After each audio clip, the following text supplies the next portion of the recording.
was fine. All right. Because I can't see it till we're. Oh, it's a little. You're cutting off the top of your head a little bit. Yeah. See, it looks a little low. You need more. You're still cutting off the top of your head. Yeah.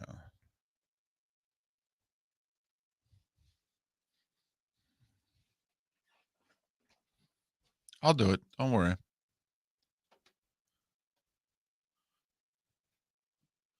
Look at this.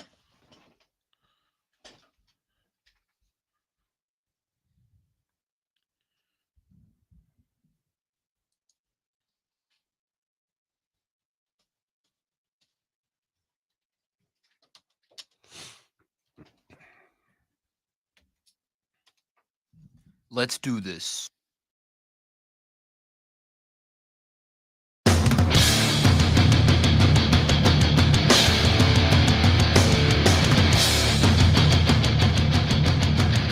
You are listening to Miller and Moulton, exclusively on the Florida Sports Network.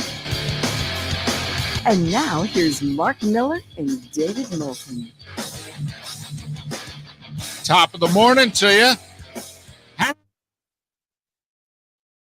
the heck are you, Miller and Moulton, on this Tuesday of Super Bowl week? Thanks so much for being with us here on the Florida Sports Network, the Florida Sports Network. We will head live to Los Angeles, where Pat Kirwan's doing a 5:30 a.m. wake-up call for us.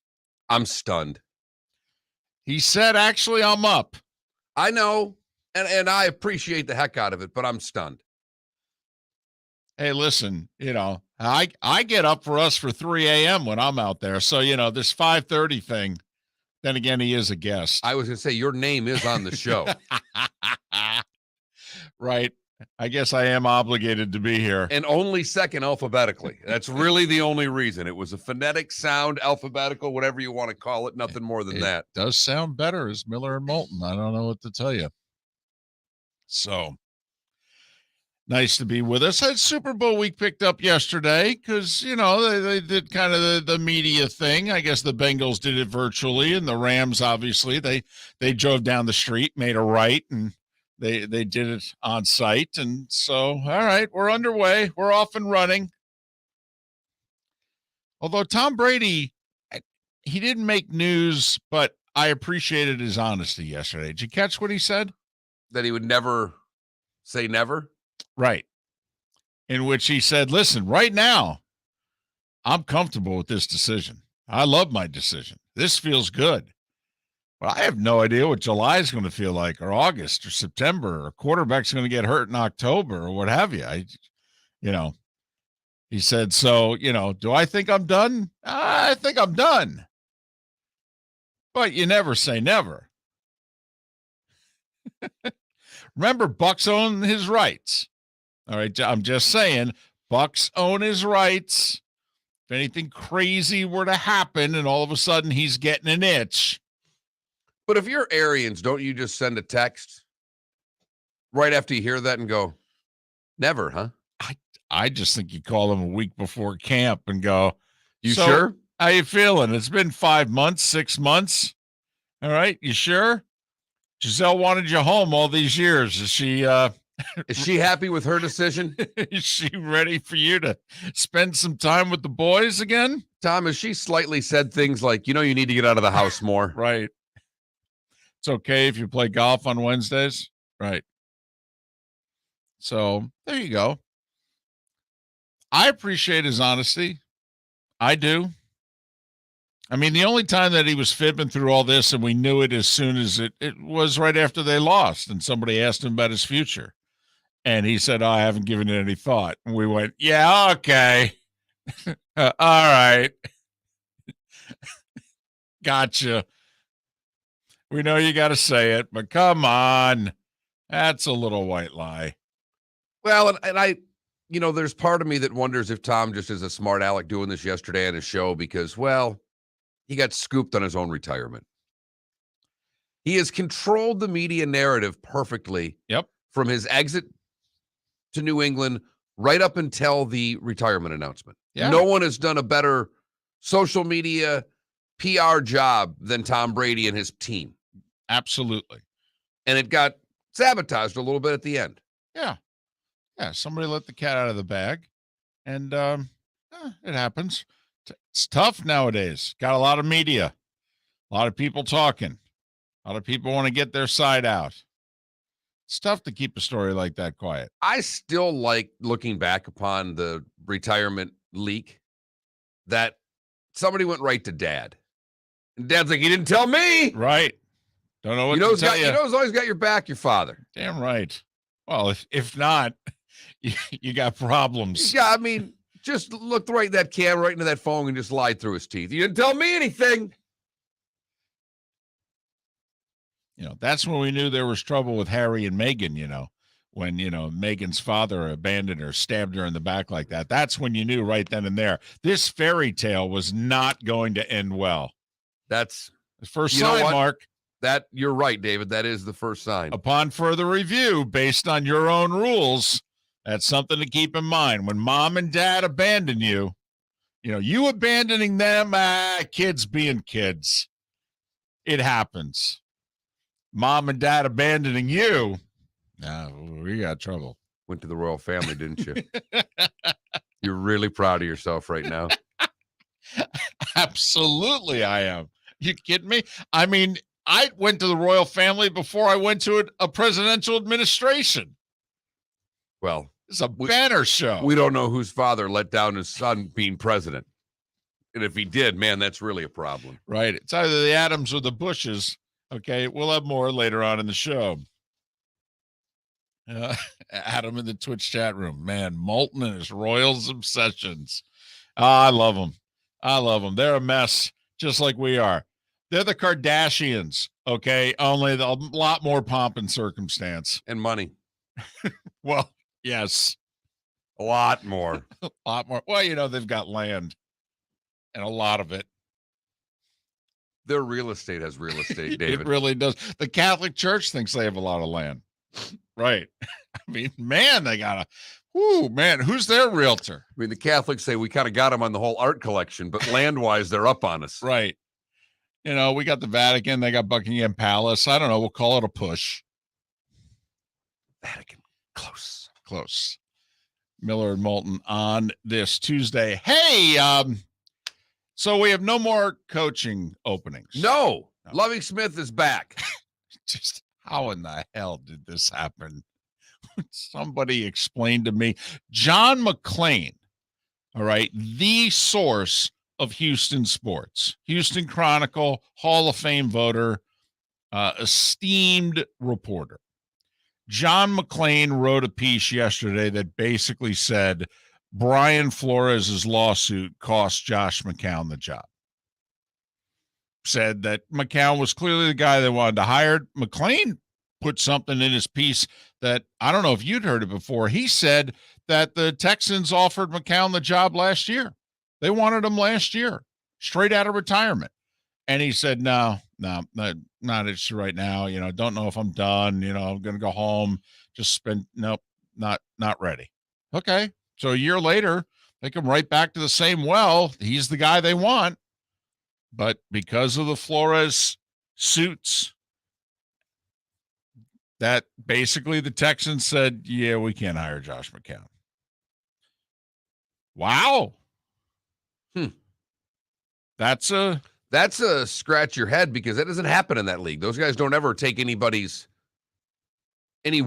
or any advice. I mean, they hire who they want to hire. Well, yes, as well they should, right. By the way. I mean, this is a multi-billion-dollar franchise. I think you should be allowed to hire whoever you want to hire.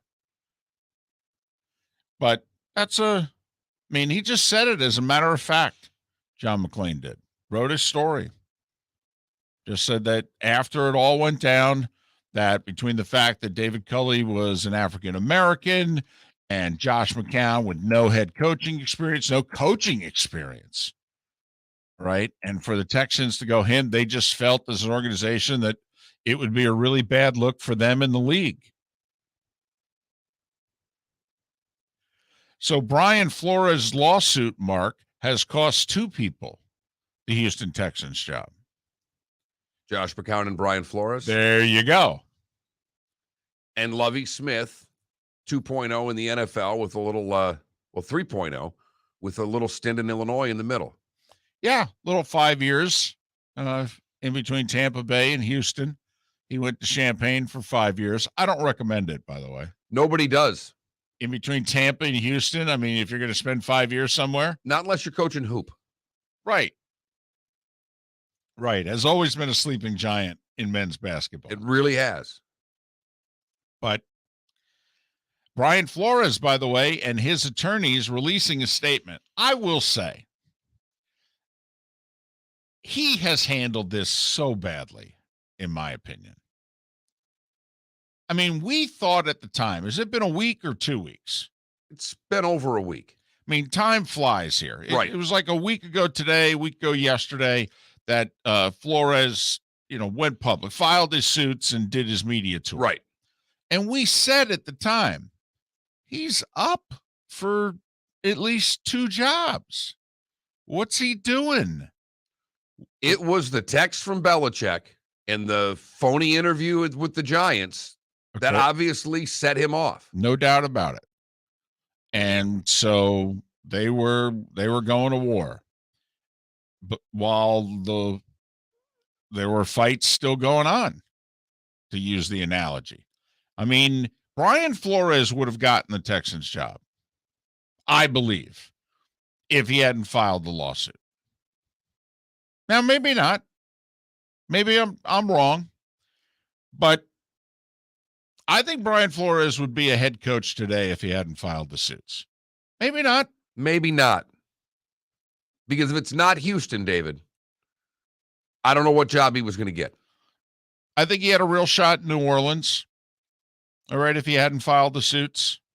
I do. There were some out there that thought he still had a shot at New Orleans just because New Orleans, the bounty gate and all the reasons the NFL's come at the Saints, that they would be like, yeah, we're hiring him too. He's suing you and we're going to hire him. Well, and the other thing is that Dennis Allen's, I believe, career record as a head coach, I think, is 8-28. I mean, he did 2.25 years with the Raiders. I think he went 4-12, 4-12, 0-4. I mean, we've all done the press conference thing. Yeah, I know, second time around and you'll be better and all that. 8-28. I mean, some guys are coordinators and not head coaches. Yes. He was a terrific coordinator to get the Raiders job. Now he's done 6 terrific years as defensive coordinator with the Saints. But you could see a Saints fan going, why couldn't we just keep him as defensive coordinator? And 8-28.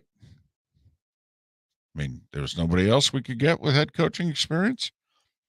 Couldn't offer the job to, Dan there in Dallas. His record was a little better. What's wrong with Jim Caldwell again? Keep Dennis Allen as defensive coordinator? Besides, we need a quarterback. So, but Flores released a statement, glad that a black man got a head coaching job. Okay, but he basically at the end of it said, but, if I didn't file this lawsuit, he might not have gotten the job. It would have been me. Because we had 2 interviews and they went really well and this, that, and the other thing, and it would have been me. He's 40. I keep holding out hope that he's going to coach in this league again.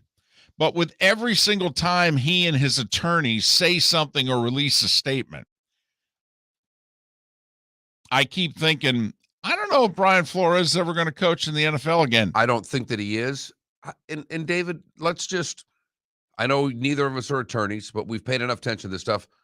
This isn't going to see court in, a couple of years? Oh, yes. It's another reason why. Why'd you file suit before all the openings were closed?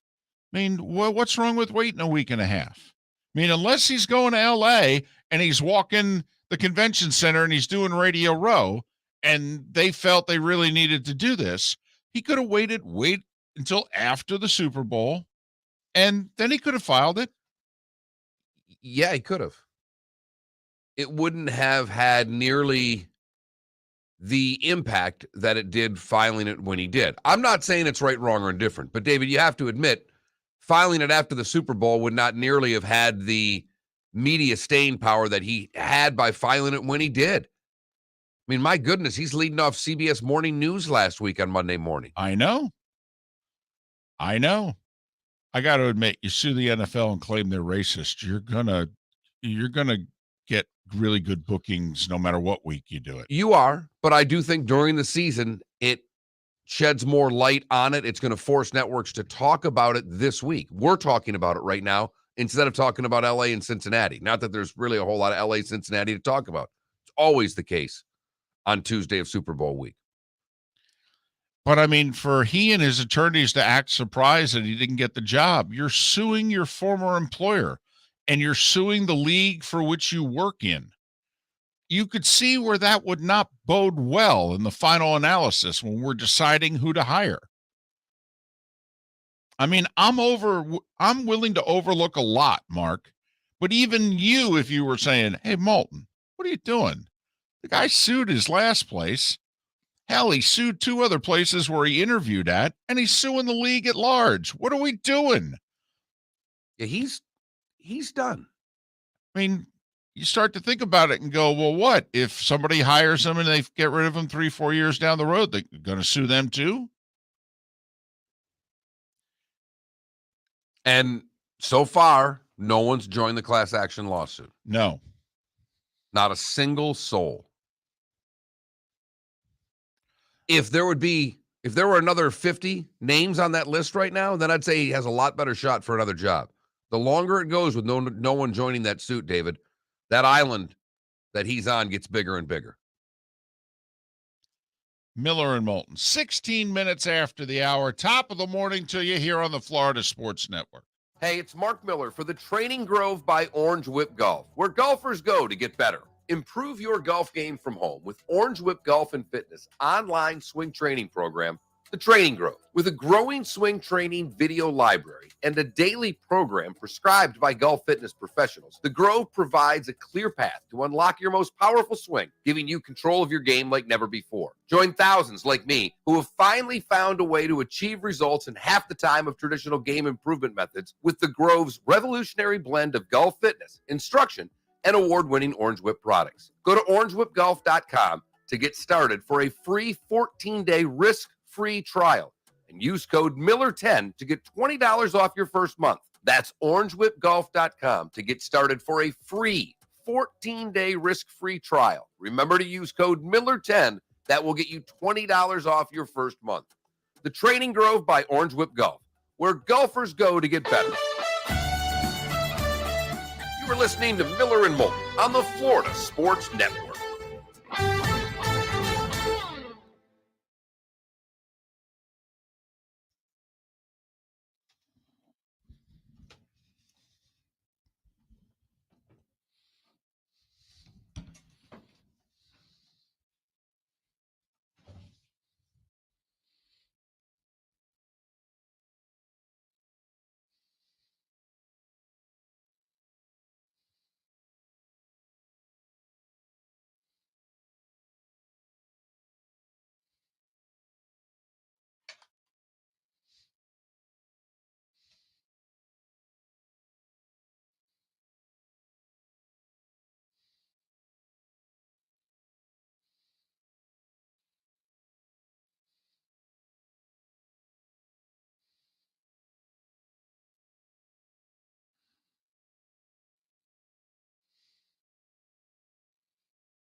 Wallach just put out a little article basically saying, too, that they're not going to be able to use, the whole Goodell as arbitrator in these cases doesn't work because there's no CBA between the coaches and the league.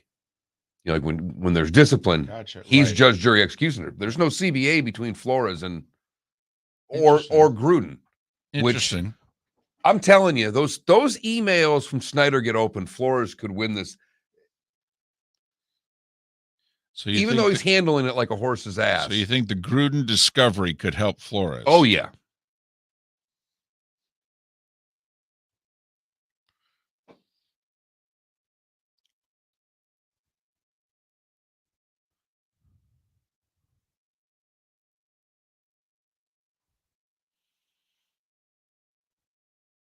By the way, is what's his name? Harson? Is he going to make the week? No. No,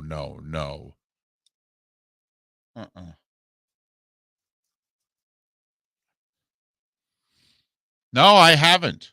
Behind, I haven't.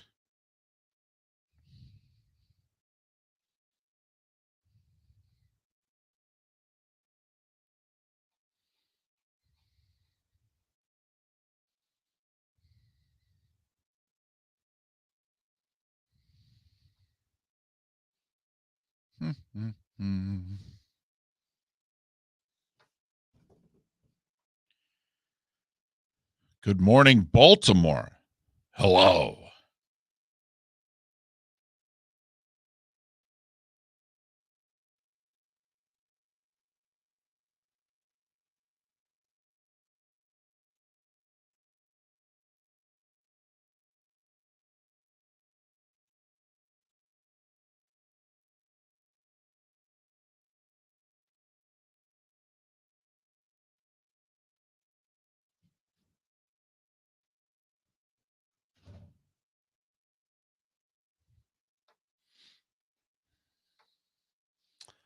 Wow.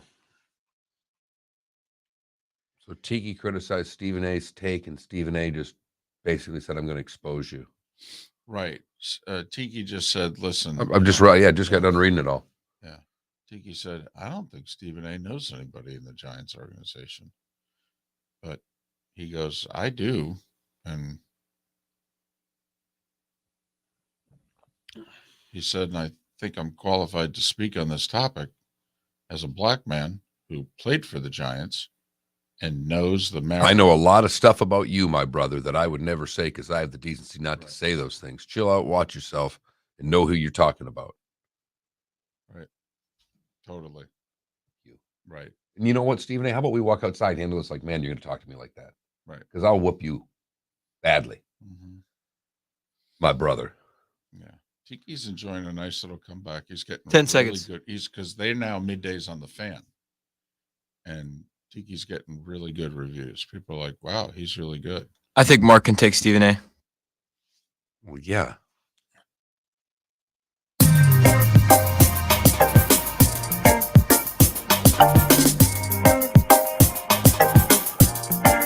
Welcome back to Miller and Moulton, only on the Florida Sports Network. 23 minutes past the hour. Miller and Moulton, the Florida Sports Network, the Florida Sports Network. Pat Kirwan to join us in our 8 o'clock hour live from Los Angeles and Super Bowl 56. He talked with Sean McVay yesterday. So we'll get Pat's thoughts, wrap up the Senior Bowl, and look into the Super Bowl. Hey, can you humor me again? Sure. All right, because it is what we used to call in our second act the baseball hour. Right. But I want to go big picture here and combine two things that you hate. The first of which is when I talk about something that remotely resembles baseball on our show. But the second thing is spring football. Right? And here's how I'm going to draw the two together. Now, hold on. Just hear me out. You know, I didn't even do anything. I just rolled my eyes and turned my microphone. Your head dropped down. You just brought up baseball and spring football in the same sentence, your David. Shoulders, it's 6:24. Your shoulders drooped. Your head fell all the way down. Your chin hit the middle of your chest. I mean, I'm already sensing a dark pit of despair. And you may be right. You brought me into it. I did. So here's my thought that Major League Baseball may screw things up royally again. And that I think because baseball is losing the casual sports fan. And baseball is largely now just baseball fan. And that's it. Well, this I have a feeling, Mark, if they're not playing on opening day, I actually think they have a chance then to start losing hardcore baseball fan that goes, you know what, I'm just done with you. At which point, quite frankly, you'll have the NFL, and what's second? I mean, some would argue college football, some would argue the NBA, some would still argue Major League Baseball.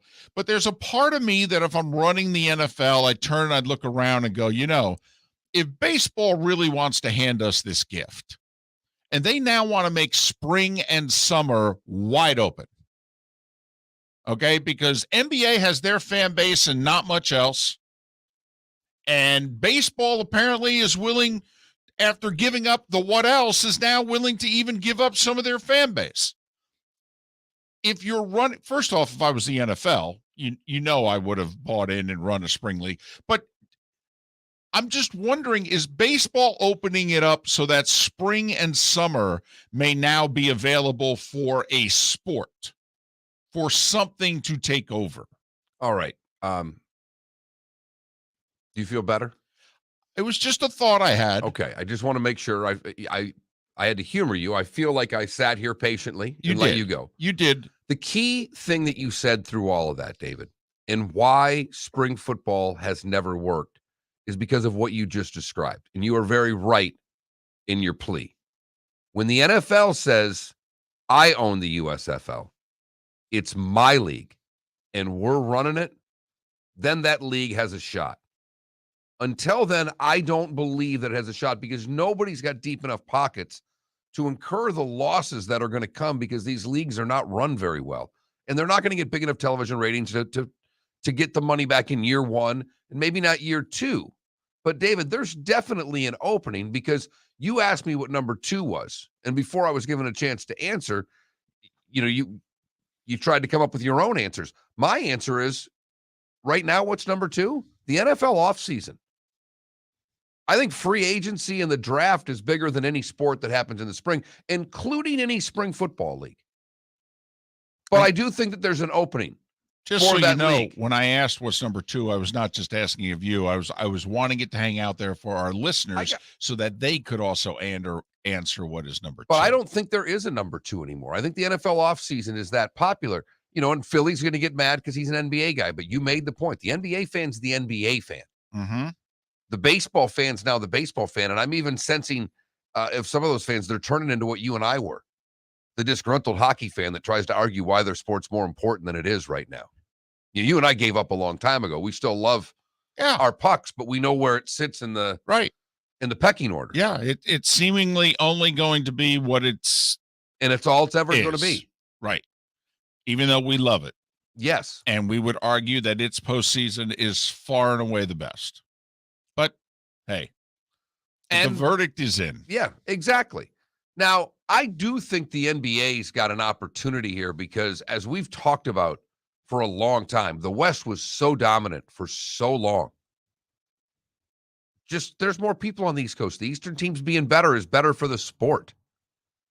So I agree with that. I think the NBA has a shot, but baseball's still number 2 if they can start fixing it, because I think you're right. I think another long, drawn-out work stoppage is going to turn someone like you away from baseball. I think the next few days are pretty big. The owners are meeting in Orlando, and apparently the Players Association is hanging out at a nearby pool, waiting for the owners' meeting to be done. And they're waiting to see whether or not the owners come out of the owners' meeting and give the players, from their point of view, a real offer. Kind of like, are you done being jerks? I mean, you locked us out from December 1st or 2nd, and you said this was actually going to make the process be shorter. You then spent 6 weeks without talking to us or making us an offer. We went back and forth 3 times. You said, we're done negotiating. We want mediation. I mean, right now the players are looking at the owners going, I don't know what you're doing, but you're a joke. All right. Would you guys get serious about this? This only involves the future of the sport. And I think the owners need to come out of this owners meeting and make what the players would consider to be a serious counteroffer. And if they don't, I think opening day is lost. And I think once that happens, all bets are off. You've made the comment several times that the negotiations, whatever, the last negotiations, which the players feel that they won, that the owners have had it in for the players ever since. At 25 years, the owners have been going after the players, and they've been winning, especially the last 2 times. Big W's the last 2 times. And they seem to think that they're going to get it again here. Yes. And they ultimately always think they're going to, because their pockets are deeper. They can last longer. They can sit out for a greater length of time without having to financially be as affected as a player who relies on what he earns. The problem is people like you, Seth, me, wonder if they try to pull that off again, if their damage to their sport is irreversible. Yeah. Yeah. Because they're down to their base. Right. And then when you start losing, it's like a political party. All right. When you stop appealing to the independents and the undecideds and you're just your base, well, then you better get your base out in full in order to win. And when all of a sudden you start chipping away at your base, and then what happens? It comes time to vote, or in baseball's case, watch and go to the games, and the base goes, not really crazy about this one. And, I realize this because my son played baseball his whole life, has zero interest in Major League Baseball. This is someone who played from the age of 6, 7, right through high school, played the game for 12 years, has no interest in the major leagues. Right. When I go to the ballpark, my daughter plays softball now. When I see the base, I don't see them wearing gear of teams. I see them playing the sport, not watching the sport. Klecko in our Twitch chat room, there's a problem when I'm looking more forward to the USFL than opening day. And I was a huge baseball fan. I feel like that's common, though. Kids that play baseball and don't watch baseball. But that wasn't the case generations ago. No. And that's a real problem, because Philly, you're right. The basketball fan, and I know you're a diehard NBA guy, but the basketball fan, the kid that's a basketball fan, has a player or a team or something. And they watch. And they, oh, yeah. And if they don't watch the games, they're taking in the game's social media, whether it's Instagram, whether it's Snap, whatever the case may be. They're watching it, and they're not doing that for baseball. Now, what will be interesting, and I know we got to head to break here, is that with your 22-year-old son, all right, if in 25 years, when he's married and he's got kids and he's sitting around in his living room a lot more, if he actually goes back to the sport that he played and loved as a kid because it's on TV and, blah, blah, blah, which so far baseball has still kept. Right. When life slows down for you and you get a little slower, you come back to baseball. You come back to baseball. You move to Southwest Florida and you start watching baseball. 27 or St. Pete. Exactly. Don't want to leave you out, St. Petersburg. Don't kid yourself. Or the whole damn state of Florida, for that matter. 27 minutes before the hour.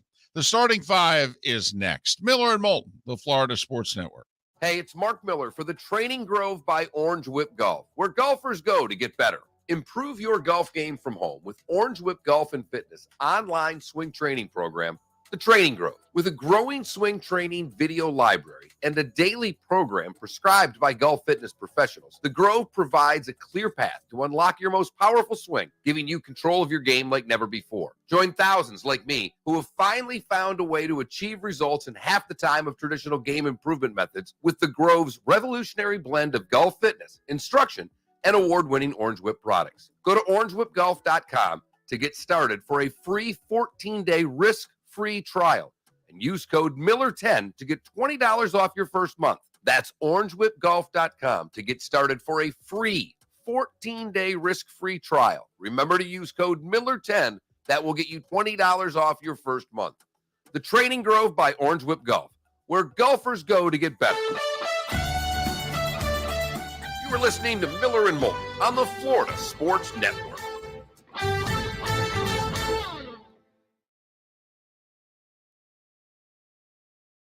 You know what game we should have had last night, and we didn't? We went through it. I mentioned the Kansas, and we talked about it. That was a prime game for Texas to win. They just got beat at Texas Tech. Kansas just had a big win at Baylor. You knew Texas was going to play hard in that game. Yeah, but I didn't think they'd win. All right, I didn't. I mean, I knew, after getting whacked at Lubbock and all that, and geared. Well, and the fact that Kansas whacked Baylor, I thought this morning, why didn't I? That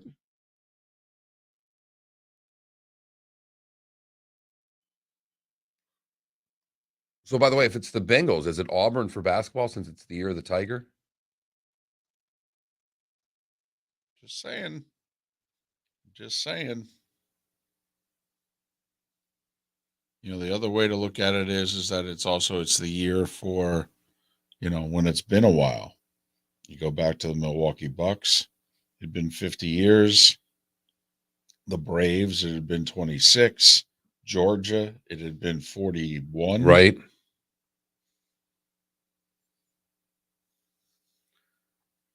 Baylor and men's basketball even.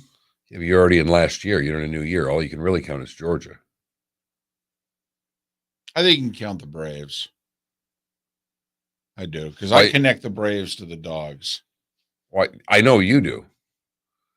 But we're starting, well, you certainly can't give me a Baylor and then. Yeah, okay. You can't use the same sport. I will say, though, we're on a bit of a, we've had 8 months here where the champions are all either never been champions before or it's been a long time.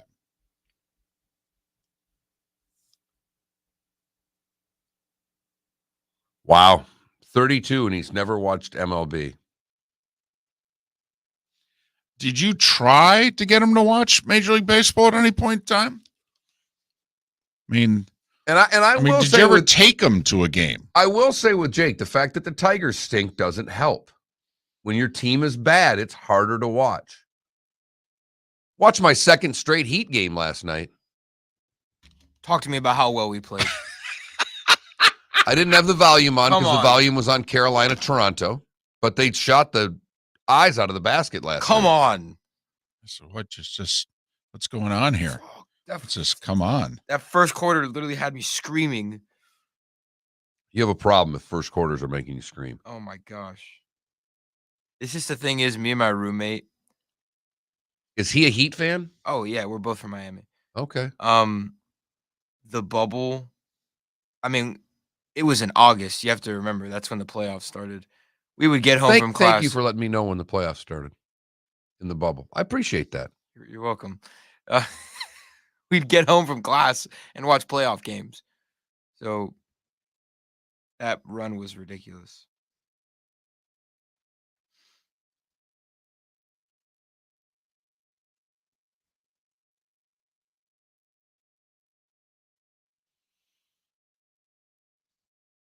Yeah, Tony Gwynn probably wouldn't be very effective. Hitting 380 wouldn't work anymore in this game.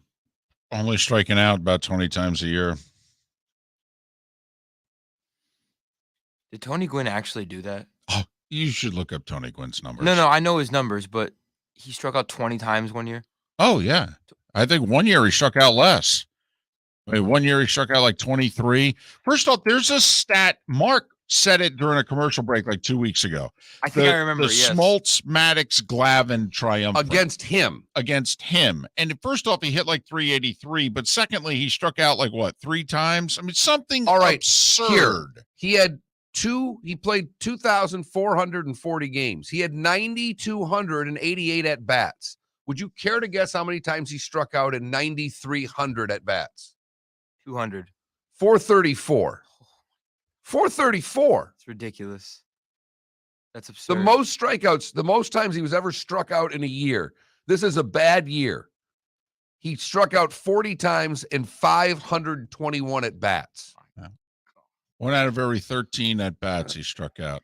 That's a series. That was his worst year. He would strike out once a 3-game series. Here we go. In 92, 520 at bats, 16 strikeouts. 535 at-bats, 15 strikeouts. Gotta remember, they play 6 months. He's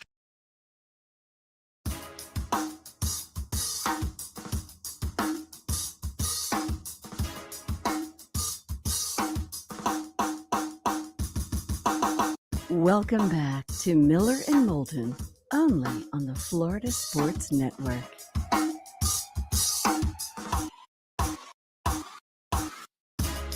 "20 minutes before the hour. Miller and Moulton, the Florida Sports Network, the Florida Sports Network.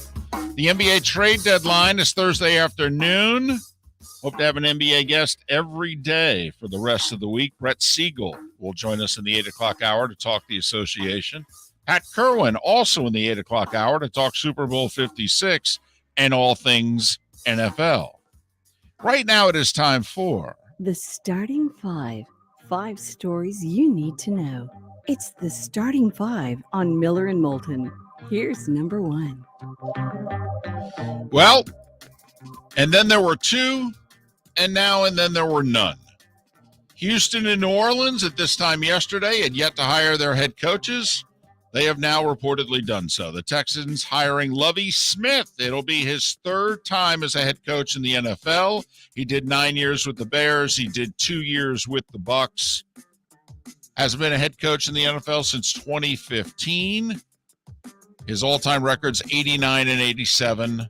He was NFL Coach of the Year his 2nd year with the Bears. He took the Bears to a Super Bowl. He took them to 2 NFC championship games.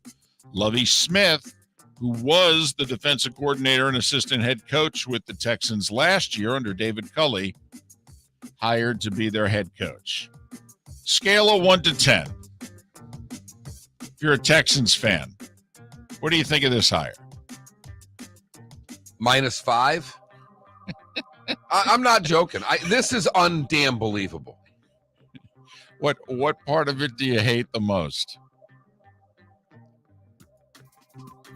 That they seemingly had a direction. They knew what they wanted to do in a couple different ways. Right, And then made a 180 and did something that was completely off the radar right. for what seemed to be there are reasons, but they don't add up to me. Well, everybody who covers the Texans 3 days ago said we were down to 3 finalists: Josh McCown, Brian Flores, and I believe Jonathan Gannon, the offense coordinator of the Eagles. 48 hours ago, Gannon was no longer a finalist. And so it was being widely reported by everyone that we were down to McCown and Flores. And then yesterday they negotiated a deal with Lovie Smith. Why not just keep Culley? Hey, I'm with you. Why not just call him and say, you know what? In retrospect, we made a mistake. Can And- you come back and work for us? At which point he goes, no, I just realized I get the $17 million for not working. I'm good. I'm in my mid-60s. You know what? I'm good. The Saints promoted defensive coordinator Dennis Allen, which is what everybody thought they were going to do the minute that Sean Payton said, I need a break. Allen's been the defensive coordinator for the last 6 years in New Orleans. Their defense has done really well during those 6 years. You could argue, actually, the last few, it's been the strength of the team. Certainly this year it was. Dennis Allen was the head coach of the Raiders, I believe 2012 through 2014. He went 8-28. Let's hope the second go-around's a little better. Scale of 1 to 10 with the Saints. Did a nice job as D coordinator. 5. I was going to go 4, but okay. College football, let me tell you, this is so Auburn. For those of you who don't pay attention to Auburn, who don't know Auburn, this is so Auburn. So they hired Brian Harsin a little over a year ago to be their football coach. They brought him in from Boise State. He goes 6-7 his first year, losing his last 5. Remember, they have that Iron Bowl. The guy stays in bounds. They're going to beat Alabama. They're going to win the Iron Bowl. They lose that. They lose their bowl game. And then he goes out and brings in the 18th best recruiting class in the country, which sounds good until you realize it's 8th in the SEC. And then as soon as the signing, and nobody, by the way, on the second national letter of intent day. Right. Didn't bring in anybody. All right. And while Saban and Kirby and everybody are helicoptering in or private planing it in and recruiting the class of 2023. Harsin and his family went on vacation. Took a little break. So the folks at Auburn are thinking, we might have hired the wrong guy here. He's got 4 years left on a contract, and he could bury this program. This could be Dan Mullen 2.0. All right. Only Dan inherited much more than what he's inheriting here. So we got to get this guy out of here. Both coordinators have quit. 18 players have transferred. One of them on the way out said he treated us worse than dogs. All right. I mean, bad situation. So Auburn releases a statement. We're taking a comprehensive review of our program. We're talking to students and administrators and coaches, and we're just trying to get to the bottom of what's going on. Okay, it's fair to everyone that we do this, and we're not just reacting to social media outrage. We would never do that. Meanwhile, Brian Harsin and his wife are insulting everyone who thinks that he's going to get fired. And that is everyone. Because what we think, Mark, Auburn is doing is they're trying to figure out a way to fire him and not have to pay him. Right. That's all this is. This Right. is called firing with cause. They are searching. Right. They are right now hoping to find the smoking gun Right. that proves that this man treated players like dogs, that did, and even not treated like dogs, that did something that borders on breaching his contract. That's what they're looking for right now. Something so that they can go to court and feel they don't have to pay the Right. remaining 4 years. Good luck with that. You got to remember, this is Auburn, who had to pay Tuberville, had to pay Chiswick, had to pay Gus about 25, by the way. Had to pay Gus about 25. Gus's worst recruiting class was 12th in the country, by the way. Gus was in the top 10 recruiting every year. They wanted him gone damn near every year. Every year. Well, Right. Auburn deserves what they get. Totally. This is the most messed up athletic department in the country. I mean, you put it this way, not maybe athletic department, but this is where the boosters are more out of control, I think, than anywhere else. Absolutely. Because they are the true little brother. Right. I mean, they really and truly are. They're always going to be second to Alabama. Although, we don't think Michigan State can legitimately compete for a national championship. We know Auburn can. Right. I mean, recently, Terry Bowden in the 90s had an undefeated team. Tuberville had an undefeated team in the 2000s. In the 2010s, they played in the big game twice, won it once. But they're not just little brother. They feel like they're little brother. That's the difference. They have the chip on their shoulder all the time. Eileen Gu is an 18-year-old freestyle skier. She's the American teenager who lives in San Francisco, born and raised in this country, whose mom was born in China. And mom advised daughter to compete in the Olympics under the Chinese flag. They made a business decision. Now, there's a figure skater who did the same thing. She fell down a couple times and is getting ridiculed, and it was left in tears after the short program. And, it isn't working out well for her.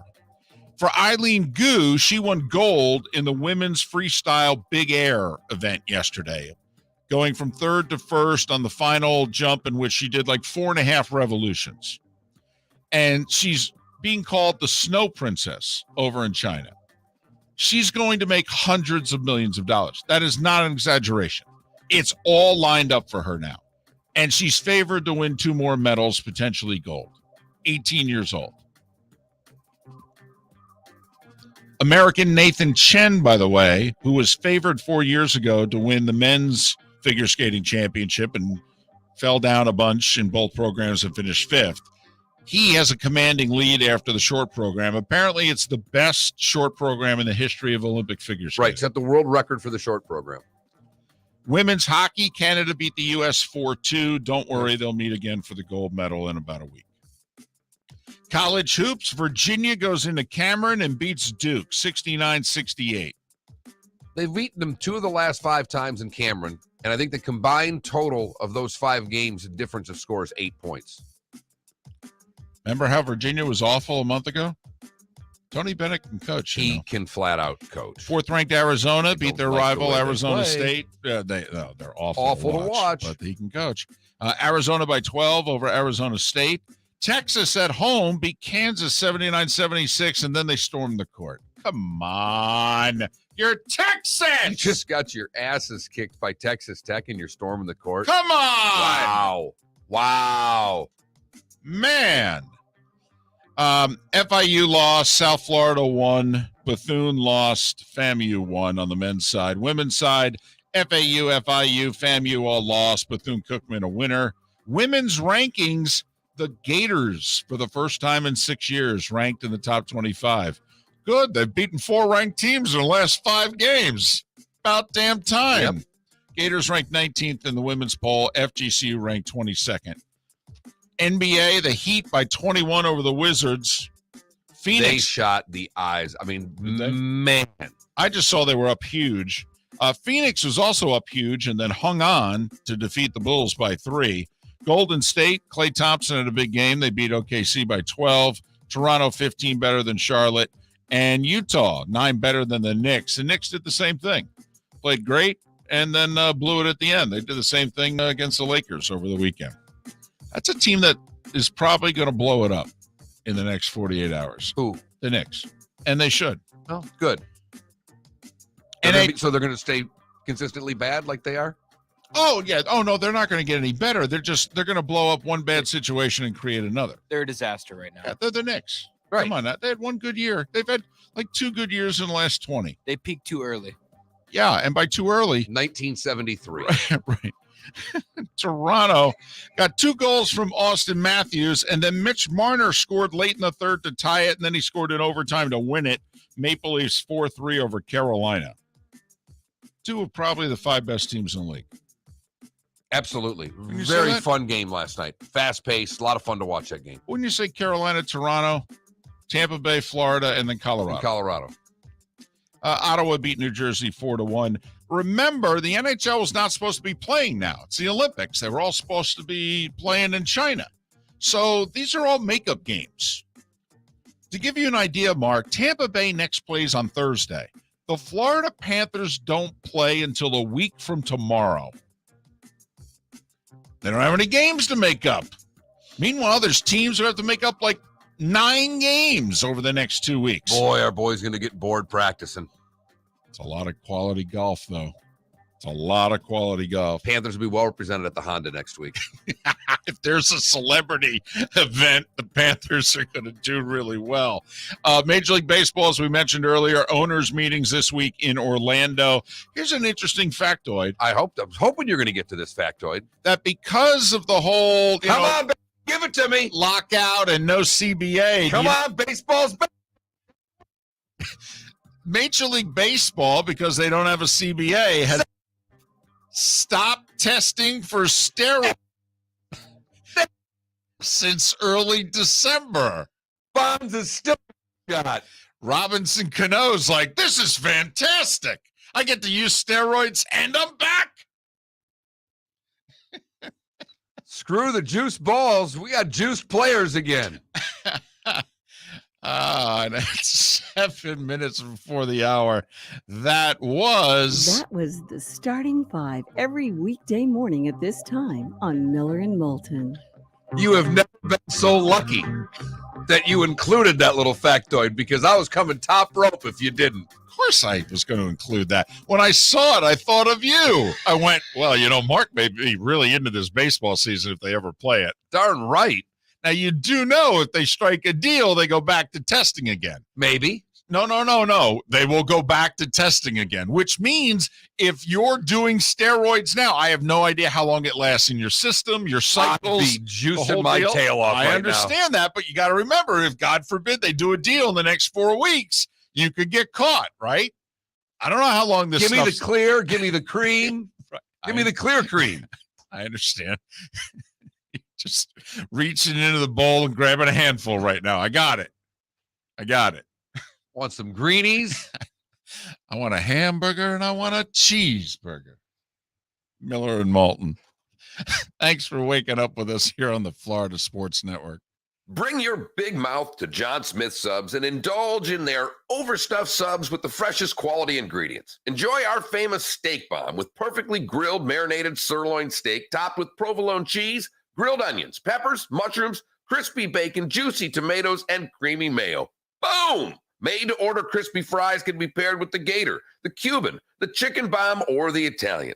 Love local. Eat delicious with John Smith Subs. Find a John Smith Subs location near you today. Hey, it's Mark Miller for the Training Grove by Orange Whip Golf, where golfers go to get better. Improve your golf game from home with Orange Whip Golf and Fitness online swing training program, The Training Grove. With a growing swing training video library and a daily program prescribed by golf fitness professionals, The Grove provides a clear path to unlock your most powerful swing, giving you control of your game like never before. Join thousands like me who have finally found a way to achieve results in half the time of traditional game improvement methods with The Grove's revolutionary blend of golf fitness, instruction, and award-winning Orange Whip products. Go to orangewhipgolf.com to get started for a free 14-day risk-free trial and use code Miller10 to get $20 off your first month. That's orangewhipgolf.com to get started for a free 14-day risk-free trial. Remember to use code Miller10. That will get you $20 off your first month. The Training Grove by Orange Whip Golf, where golfers go to get better. Firestone Grand Prix of St. Petersburg, presented by RP Funding, roars through the streets of beautiful downtown St. Petersburg, February 25th to the 27th. 3-day tickets are on sale now at gpstpete.com. It's fast, fun, family entertainment jam-packed into 3 days. The weekend is highlighted by the NTT IndyCar Series race taking the green flag on Sunday afternoon. It all happens at the Firestone Grand Prix of St. Petersburg, presented by RP Funding, February 25th to the 27th. Get your tickets at gpstpete.com to secure the best seats. You were listening to Miller and Moulton on the Florida Sports Network.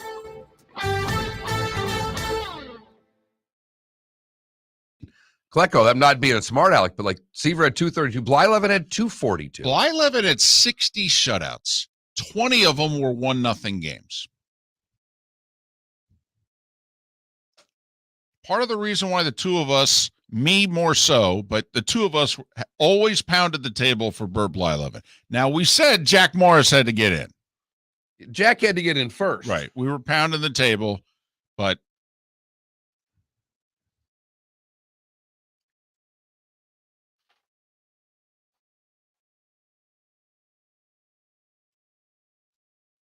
boy, complete game leaders last year. God, did anybody have 3? It sucks that complete games are like a thing of the past. Oh my gosh. It sucks. It's like unheard of. It sucks that you can't say 3. That was the leader last year? 3. That's, Who was it? Ooh, sure. There was a handful of them. You had 3 of them. Marquez from the Rockies, Zach Wheeler, and Adam Wainwright all had 3. Look at Adam Wainwright's 39, too. I was going to say, look at Adam Wainwright, man. Might be 40. Then you had a whopping 5 players with 2. So you had 8 pitchers with more than 1 complete Was game. one of them Correct. Scherzer? No. Damn. Max Fried, Manana from the Athletics, Garrett Cole, Joel Musgrove, and Scanlafani?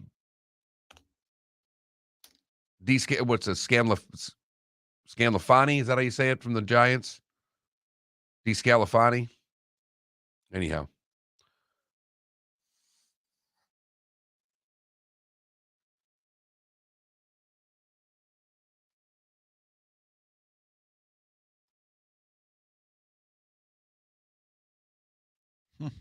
I think you're right, DC, that he had the most one-run loss games, too. Now, JS, what are they? We were actually talking a little F1 off air yesterday. Oh, I'm sure they're thousands of dollars. Whoops. Yes. Klecko, he was. Seaver's best pitch was a fastball. Blyleven's best pitch was a curve.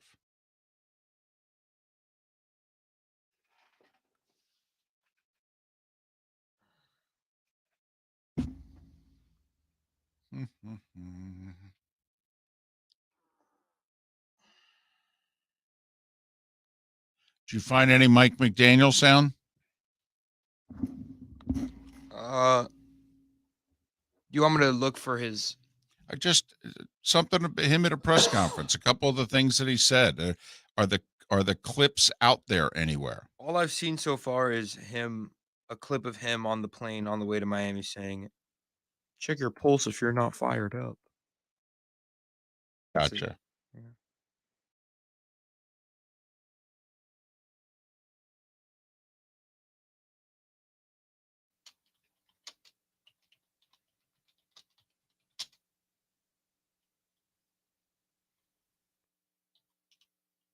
Did he do a presser yesterday, David? I don't know. I don't think he did.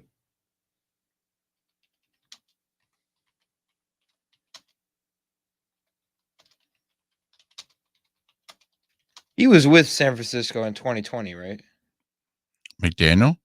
Like Yes. for the Yeah, Super he's been Bowl there the run? last 5 years. Yeah, yeah. Yeah, he was run game coordinator up until last year when he was OC. Got it.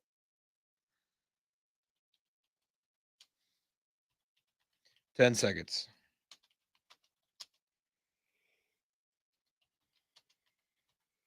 Let's go.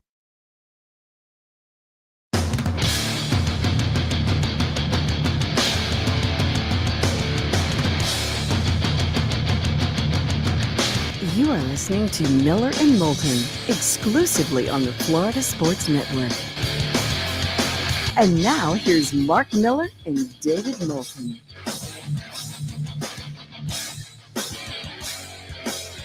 Top of the morning to you. How the heck are you? Miller and Moulton here on the Florida Sports Network. The Florida Sports Network. It is Tuesday of Super Bowl week. The Bengals and the Rams. LA remaining a 4-point favorite. Bengals making their way out west for the game. Obviously, Rams already there. Bit of a media day yesterday. And here we have it. These two coaches, Mark, were on the same staff just 3 years ago when the Rams lost to the Patriots in the Super Bowl. And now this should be hope for Dolphin out there. I mean, of all things, first-time coaches getting to the Super Bowl. You and I have not been proponents of the first-time coaches because the track record isn't there. Now we've had a playoff in which it has been dominated by first-time head coaches. Right. More of them are successful than I think, not just people like you and I, but I think most fans think off the top of their head. The thought is, you hire the young hot coordinator and they fail.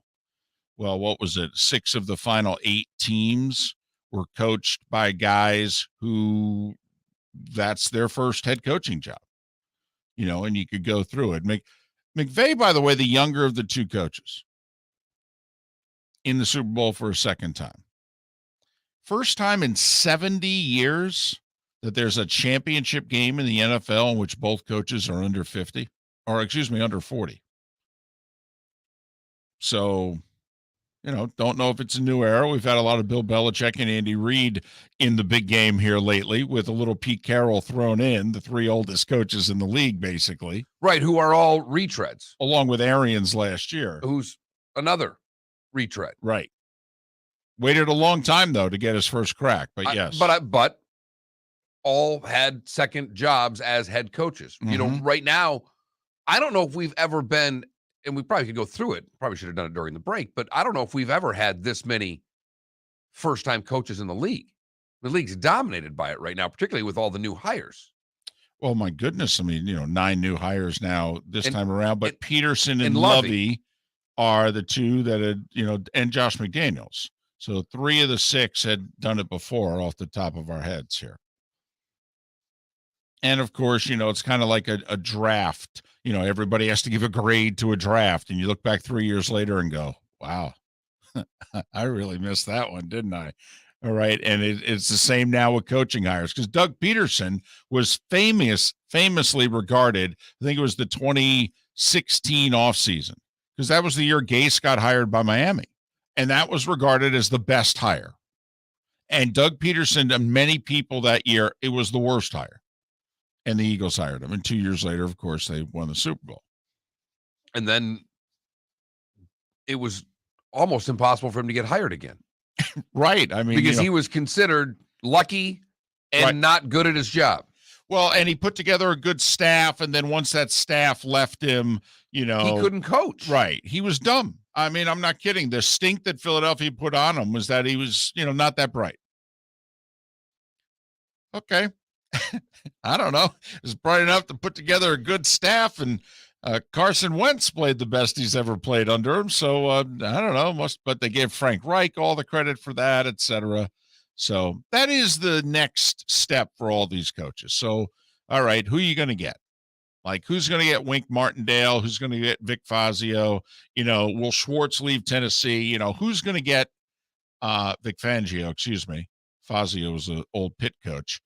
But, who's going to get the high-end coordinators? Is there anybody? Eric Bieniemy's contract is expiring, And yet another year that he didn't get a job and barely got a sniff from 2 interviews, apparently, New Orleans and Denver. But his contract is expiring. Now, the guy who was under Bieniemy, the passing coordinator, if you will, just got hired to be the offense coordinator by the Giants. So, I mean, if you're Andy Reid, it would not be ideal, but if you're Bieniemy, and we've talked about this on and off the air, I mean, for whatever reason, you're not being taken seriously as a head coaching candidate. Would it be better off for you if you left Kansas City? Because nobody seems to think you're calling the plays, even though for 2 years, Andy Reid has been saying Eric Bieniemy's calling the plays. And nobody believes him or will give him credit for it. So if you're Bieniemy, Mark, are you thinking, you know what? I'm calling Doug Peterson. I'd love to be the offense coordinator in Jacksonville. Or I'm calling Mike McDaniel or what have you. I'll call New Orleans. We don't even know who our quarterback is. We're below average offensively right now. I'm going to go somewhere where if we do anything, they have to give me credit. New Orleans is the one that would fascinate me. Because if you're Bieniemy, you look at that and go, all right, defensive coach, great defense. I mean, this is a solid, absolutely top 10, maybe top 5 defense in the league. Really good. I don't have to do as much as quickly because I've got the other side of the ball. I have this Kamara guy who is pretty good. Yeah. I mean, hopefully he's not going to jail. Well, he might miss the first 2. Yeah. And, it depends on Rodgers' mood. You got to remember, Rodgers probably going to be pretty cranky this offseason. It's being sued for racism. He's probably going to be a little cranky when it comes time to come down on some players. I got you. But for fear that they'll cry more racism, maybe it won't get as much of a... Well, then there's that. Who knows how this is going to go. Right. Apparently there's video, by the way. It doesn't look good for Kamara. There's always video. I was just going to say, you have to assume from now on, there's always video. Whatever you're doing has been caught on tape. But I do think that's intriguing if you're Bieniemy. Jacksonville as well. I mean, all 3 of them. Miami with Tua. You resurrect Tua, which I don't know how much resurrecting needs to be done, but somehow the verdict's out that he can't play. Right. When really he just needs to be taken to the next level. Correct. Obviously, Trevor Lawrence had a terrible first year. Although he had a really good week 18. And what was interesting, very quickly, is Darren Bevel, who was offense coordinator all year, and then he was interim head coach for the last few games. That game, he turned play calling over to Schottenheimer. Brian Schottenheimer called the plays the last game, and Trevor Lawrence was really good. So I think all 3 are interesting options if you're Bieniemy. If you were to leave and you take any of those teams to the next level, it would seemingly do wonders for your ability to get a head coaching job. So you could make a case for all of them. And then at the same time, you're leaving Patrick Mahomes. Right. And Kelsey and Tyreek. Right. And Edwards-Helaire, and who knows whoever they're going to add, because I think they're going to add a second wide receiver. I think they actually need to. I think it's going to be Odell. I think they're going to add Beckham. No. Yeah, I do. That's my pick. That's where he goes. Don't think the Rams can afford him. Odell's going to go get paid. This will be his last big contract. I mean, he's been in the league a while now. I mean, he's in his late 20s. He's been terrific with the Rams. Terrific. Interesting. So I think go there, because also his skill set, I think, fits perfectly. Do you think the Dolphins need to draft a running back? Yes. Yeah. Yeah, and yes. they will. Yes. Yeah. And a lot of the mocks I'm seeing, actually, I see the guy from Sparty, Walker, I've seen in Yeah. the second round as a guy that should be there for Miami, theoretically. A lot of carries on that kid's back already. Yeah, that's true. That's a lot of carries last year, man. But then again, you know, with running backs, you just look for him for that first contract, right? Yeah. You're not even thinking about the second contract anymore. 4, maybe 5 years, call it a day. But I do find that, you know, all the free agents that we're going to talk about, apparently here, as soon as the game's over, Eric Bieniemy's a free agent. First off, if the Chiefs let him reach free agency, you want to know the story there. Did Eric say to Andy, I need to go? Yeah, I'm just not signing with you. I don't care. I don't care what Right. it is you put in front of me. I need, because everybody associates you calling the plays and Right. not me. I've got to go somewhere else and prove myself. Right. And so, and you would think with all these new coaches and they're putting their staffs together, you would like to think that Bieniemy could get one of the OC jobs. Would also be very telling if he can't. I mean, you have to admit, from a coaching standpoint, he's the great mystery in the league right now. Absolutely. Why is it he can't get a job? Now it's even looking like, why is it he can't get serious consideration for the job? Yes, he screwed up when he was a football player at Colorado. That was a while ago. Like 20 plus years ago. So, you know, what's going on here? I just thought it was worth mentioning. Miller and Moulton. 11 minutes past the hour. Pat Kirwan next hour, live from Los Angeles here on the Florida Sports Network.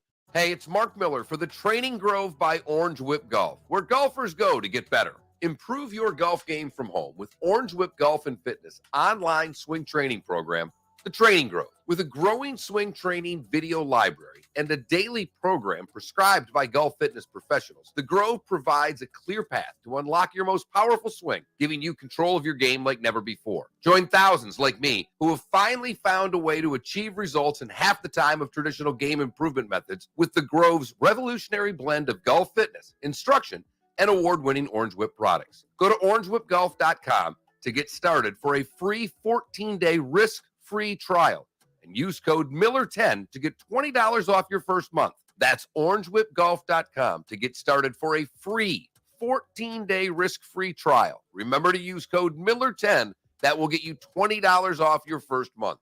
The Training Grove by Orange Whip Golf, where golfers go to get better. You are listening to Miller and Moulton on the Florida Sports Network.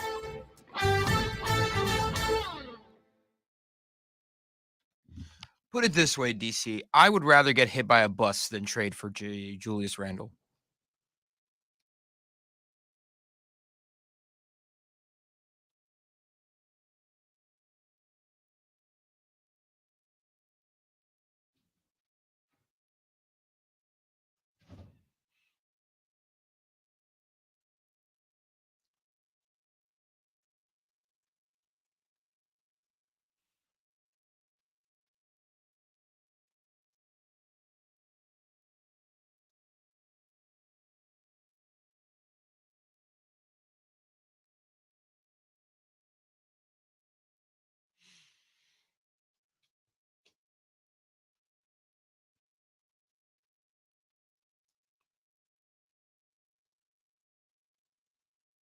Whoa, whoa, whoa.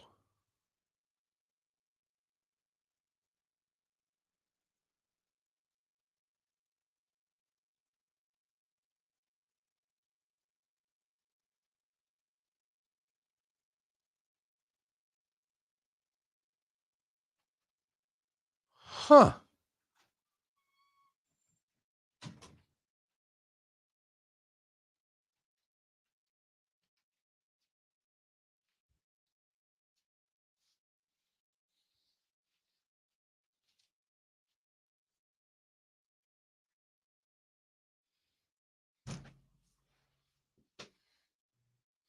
Huh.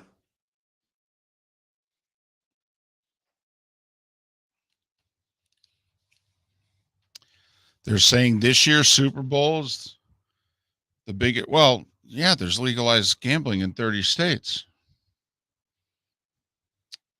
Jim, 2 silhouettes on Deshays. My favorite Berman nickname.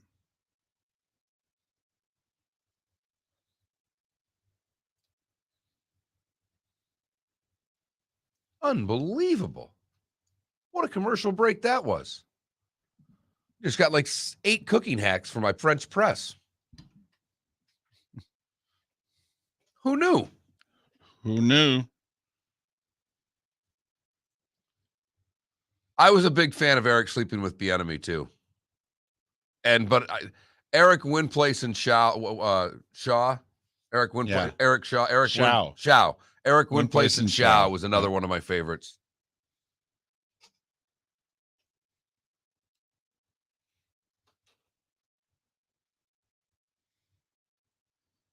I'm rooting for Stafford. I think the story would be great. And I like the all-in versus the first-round quarterback. But I don't care either way. Whole question. Who are you rooting for? In parenthesis. Not who. In fact, we say, no. We're not asking for a prediction. We're just wondering, who are you rooting for in Super Bowl 56? Rams, Bengals, C, no rooting interest.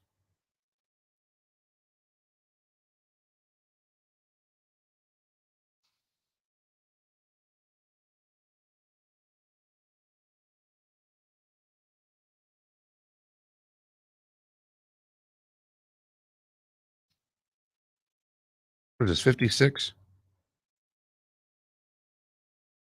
LVI? Yep.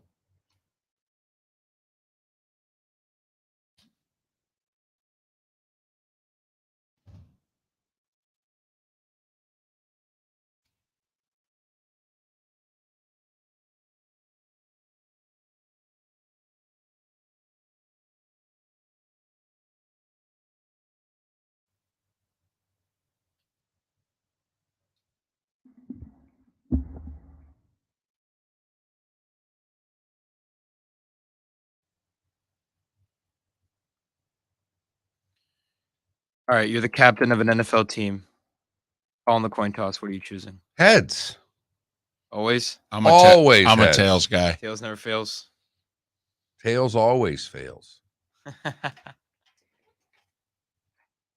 So the Bengals were in LA yesterday? They flew there last night. Okay. Come back.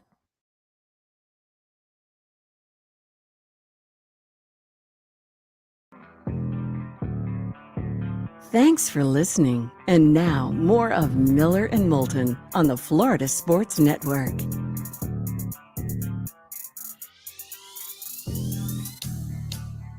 Minutes past the hour.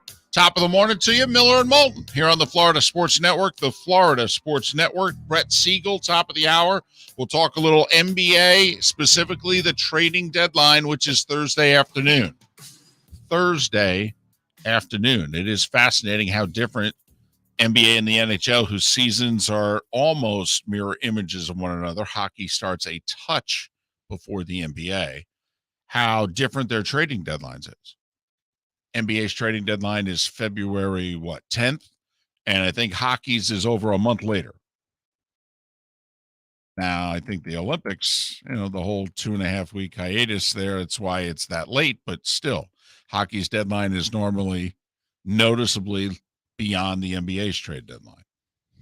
So we'll talk to Brett Siegel about the association and what moves he anticipates coming up at the top of the hour. Pat Kirwan in a little more than an hour, live from Los Angeles on the site of Super Bowl 56. One of the things that's obviously going to be the talk of the Super Bowl, or in and around it, is obviously this Flores lawsuit. We still have the Gruden lawsuit out there. One of the things that friend of the show, Daniel Wallach, just penned this morning, or put out this morning, is the fact that Goodell is judge, jury, and executioner when it comes to the players, because that's the CBA. Well, there's no CBA between the coaches and the league office. So the arbitrator will not be Roger Goodell. There's no way for that to happen. And I do think it's something to pay attention to, because if they get I think these two cases are a lot closer together than people realize. Because if they can get the emails, Discovery? yeah, Mm-hmm. I think those are going to benefit Mr. Flores. You think so? Okay. All these emails, we had some words used by John Gruden Right. that were racist and got him in trouble. You think the only racist comments in all those 650,000 emails only came from John Gruden? Well, weren't there also homophobic words? Yeah. Mhm. Yeah. And that's why Roger Goodell Well, we think because he hates is a gay John brother, right? And right. Apparently, one of the reasons. Yeah, he has many reasons that he hates him. That's one of them. right. Apparently, they didn't get along when Gruden was a commentator and Goodell became commissioner, and Goodell just didn't like the changes he was making to the game itself. Right. And so they had differences. And apparently, I don't want to say they exchanged words, but apparently they had, talked, and Gruden disagreed with him and had no problems telling him, Raj, I think you're screwing it up. So this discovery, it's one of the little things out there that if it comes to a third party, which it's going to, and discovery happens, these two cases could be more intertwined. I think it's going to be something you're going to hear a little bit more out as the week progresses. So it's February 2022. When do you think the first one of these gets resolved? Because I don't think it gets resolved before 2024. So funny. I was going to say, if I put 2025 as the over-under, does it get done by then? I think the only way it gets resolved sooner is if it gets dismissed. Well, and that's what the NFL wants. Sure. Dismissed or settled. Yeah, well, I don't think they're going to settle. I don't think they can. I don't think they're going to settle unless Gruden needs the money. I mean, of course, he wants the money. I mean, it's 6.5 years left. It's $65 million. I mean, we'd all want the money, but I don't think he needs the money. And if you don't need the money, you may be more than willing to get your pound of flesh instead. I'll sacrifice the cash, especially if I think I'm going to win, I can get it on the backside, but I will take my pound of flesh more so than the check. I mean, come on, Mark. This is you and me looking at one another here. You would, for as much, and you like money more than I do, okay? But we love our pound of flesh. I mean, come on now. We can hold a grudge, and when we decide it's time for payback, we get it if we can.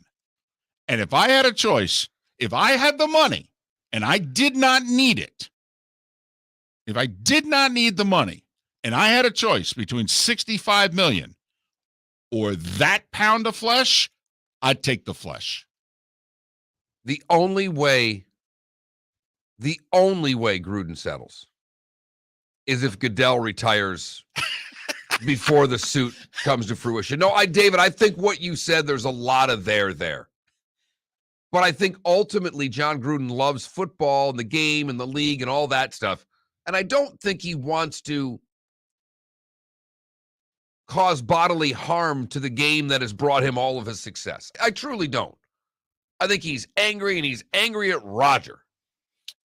Yeah. And if right. Roger goes away, I think the suit could go away. But I don't think Roger's going to. See, I've thought for a while Rogers might step away. And I don't have that feeling anymore. There was a time when all the heat was coming that you wondered if Roger was just going to say, enough already. But he seems to have gotten through a lot of that heat. Now he's got a whole new set with this lawsuit. Yeah, I don't know how much heat it is. I mean, they haven't lost anything yet. They haven't lost in discovery. In theory, Raj doesn't know what's in the emails. In theory, the emails could help him. I don't think Raj is sweating this. Oh, I don't either. I think Snyder might sweat it. And 31 other owners might sweat it because I don't think they want Snyder's dirty laundry out there. Well, I mean, the owners hate the yearly Packers report that they have to divulge. It's basically when the rest of the league gets to go, so let's take a look at the books. The Players Association loves the yearly Packers report. because they get to see a little bit of the sausage and, where it's made, where it's stashed, the whole deal. They go, oh, these are your books. We're guessing half the league looks similar. So, yeah, I'm sure the league doesn't want their dirty laundry aired. And maybe they'd be willing to settle. But they don't settle until they think they're losing. Like, they didn't settle this whole St. Louis thing until they started losing. And, I mean, they lost in court for over a year. Every damn time. And they were looking at a 10-figure settlement, and with maybe a crooked number at the beginning. And they turned around and they said to Mr. Los Angeles over there, yeah, make a deal. Make it go away. Florio was on with Dan Patrick last week when this started, and he made the point about the NFL. And I forgot the exact wording he used, but he worked for a firm that took these type of cases on. And he said, I learned this from my first boss, one of the partners, that we go for clients basically that don't settle, that like to litigate. These law firms are not in the business of settling. So to what David's point is, it's not just that the NFL doesn't want to settle. Obviously, these law firms want clients who don't want to settle and don't care how many billable hours that there are. They want the law firm to be Al Davis. Just win, baby, no matter how long it takes. And when you have those two things working in the same light, you're right, David. 2024, I'd bet the over. Well, that's the first verdict, I think. I'm saying 2024 is because we know it's going to be appealed either way. I'm just saying we're going to get our first judgment of some kind. I've got, 34 months to play with here? I got the whole rest of 22 and all the 23 and 24. I got about 34 months to play with. And someone asked this question. You can text the show, by the way. Text FSN Radio. That's the keyword. You only have to do that once. You text that to 21,000, then you're in. Okay, Lake City? Okay, St. Pete? Okay, Port Charlotte? FSN Radio, one word to 21,000. We would love to hear from you. Someone says, in remembering the old USFL case, a pound of flesh and a check like Trump got from the NFL. That was a tough one. That was a $3. $3. Yep. $1 3 times. Troubled. Yep. No, that was tough. I think I'd just take the cash. But remember, that's not the either or. They didn't get the cash. Right. Okay. They didn't get the $650 million or whatever, and then they were given a choice. Do you want the cash or do you want to be able to compete against the NFL? We've got a poll question up. We do? We do. We are not asking for a prediction, but who are you rooting for in Super Bowl 56? Oh, that's easy. I think the Bengals are going to win going away. Depends on how much and how often Detroit votes. True. That is true. Because I'm rooting for the Rams. A lot of Michiganders on the west coast of Florida. That is true. But there's also a lot of folks from Ohio on the west coast of Florida, which I think brings the Bengals into play. Although you do have to acknowledge this is a nightmare for Browns fan. This is a nightmare, right? I mean, it's worse if Baltimore wins. That's the worst Super Bowl champion. Pittsburgh's the second worst champion. But the Bengals, a thought that they haven't really given any consideration to in 30 years, this is the third worst scenario for Browns fan. They're like, oh my goodness, this was supposed to be us. Remember, we had the 11-win season a year ago. We beat the Steelers in the playoffs. We took Kansas City down to the wire in a playoff game. This is supposed to be us. So who are you rooting for? Rams or Bengals? You can go to our Florida Sports Network Twitter page, David. What? Well, I mean, we have one. What is going on with this network? FL Sports Network. That's the Twitter. And then I'm sure David will retweet it. I know I'll retweet it. We have a Twitter page? Well, the network does. Florida Sports Network. Wait, we have affiliates? We have a website? Websites, I mean, eerily close to being launched. A Twitter page? Right? The show's live on Twitch? Uh-huh. Speaking of which, twitch.tv/Miller and Moulton. Oh, yeah, follow. Please You can follow. check out all the commercials. You can hear from Felipe and his heat banter that he only gets to do during commercial breaks. And we'd love you to follow and or subscribe. Wow. This Florida Sports Network thing, I mean, this might have a chance. I took the under with this thing. I may lose. Man. Affiliates. I mean, like one a month on average so far. Right? Website, Twitter, live broadcast on Twitch. Wow. Who signed up for this thing? Miller and Moulton. 30 minutes past the hour here on the Florida Sports Network. For the Training Grove by Orange Whip Golf, where golfers go to get better. Improve your golf game from home with Orange Whip Golf and Fitness online swing training program, The Training Grove, with a growing swing training video library and a daily program prescribed by golf fitness professionals. The Grove provides a clear path to unlock your most powerful swing, giving you control of your game like never before. Join thousands like me who have finally found a way to achieve results in half the time of traditional game improvement methods with the Grove's revolutionary blend of golf fitness, instruction, and award-winning Orange Whip products. Go to orangewhipgolf.com to get started for a free 14-day risk-free trial and use code Miller10 to get $20 off your first month. That's orangewhipgolf.com to get started for a free 14-day risk-free trial. Remember to use code Miller10. That will get you $20 off your first month. The Training Grove by Orange Whip Golf, where golfers go to get better. You are listening to Miller and Moulton on the Florida Sports Network.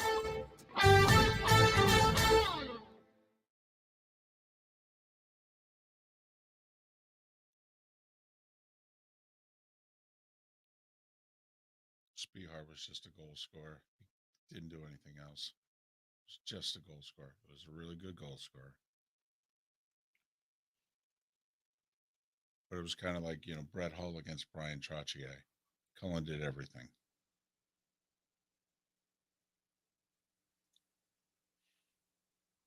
All I see is that focus on getting better, Burrow said Monday. Don't have a workout and post on an Instagram the next day. Then go sit on your butt the next day. Everybody thinks you're working hard, but you're not.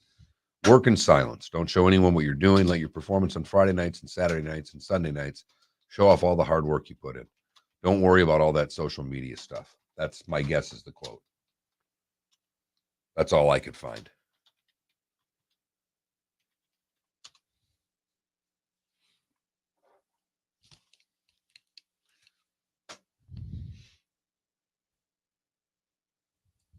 Who was that who asked about Burrow?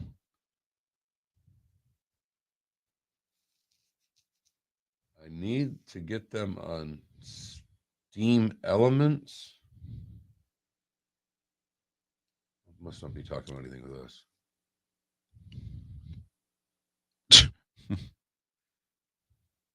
Don't know. It's not true. I rooted for the Bengals in every game they've played so far. I've picked them in 2.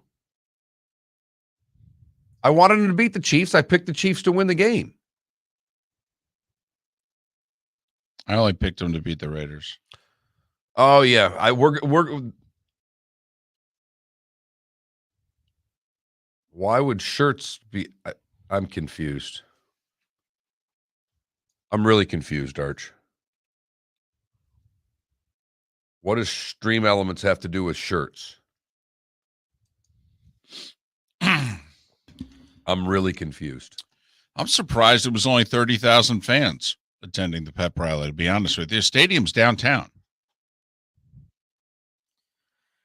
Did we talk about this generation not liking baseball in this hour? No, That 6 o'clock. Yeah, that was last hour. 6:20. Wow. Second segment.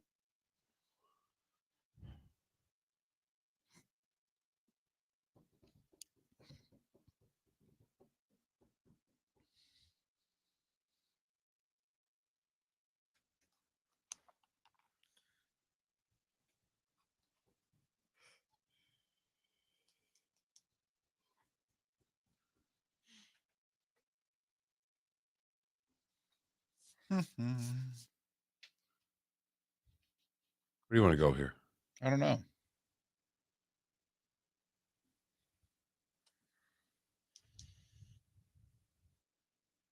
Yeah, but Adam, it's deeper, it's better, but will they win the Super Bowl? You know, Tampa won it last year.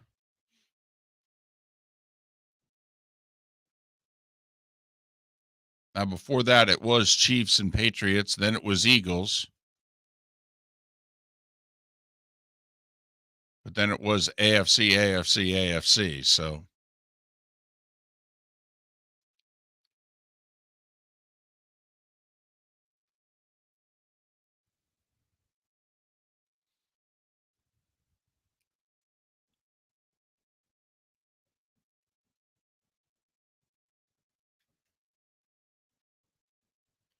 What are the odds Snoop Dogg's actually sparks a blunt during the halftime show? I'll tell you what, we could smell one right before the NFC early first quarter NFC Championship game during the first commercial break. We all looked at one another and goes, man, Well, it's completely legal there. It's really loud here. they're smoking some serious weed around here. I mean, When it's completely legal in California, you don't walk anywhere without smelling weed. Yeah, I bet. Same with Oregon. I don't know about it. I don't know about blowing up, Adam. Now, I don't think they can bring Beckham back. But they don't really. I mean, if Woods if comes Woods back, is back, in theory, right. they don't need him. 15 seconds. You're right. You know, Bobby Trees. I don't know if they can keep Von Miller. Well, Von even said he's not a Ram. Coming He's back. a Bronco for life.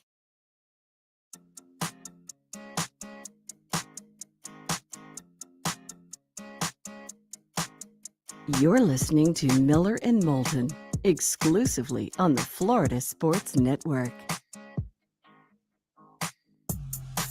23 minutes before the hour, Miller and Moulton, the Florida Sports Network, the Florida Sports Network. Poll question, we're not asking you to pick the game, but we are asking you to tell us who you're rooting for in Super Bowl 56. Bengals, Rams, or you know what? I really don't have a rooting interest. I'm going to be totally neutral. I'm going to root for good commercials, which, by the way, there seems to be less and less of those every year. We need good commercials again, man. I was just talking about that the other day. The problem is now no one wants to release the commercial during the Super Bowl. It's all out long before. And you see everything, whether it's Instagram or whether they're going to release it on Twitter or YouTube or whatever the case may be. And, you know, and obviously you're old enough to remember whether it was, I'm guessing for you, it was probably a Doritos ad of some sort when you were little that made you, or one of those Snickers ads that made you laugh uncontrollably. Career Finder. Remember those? Not really. Oh. But yeah, I remember. Of course, yes. But so you got them for the first time. We don't really, you know, I'll be interested to see how much we know of the halftime show before the halftime show even takes place. Yeah, you're watching the game and then you're like, yeah, I got an ad on Instagram like an hour ago.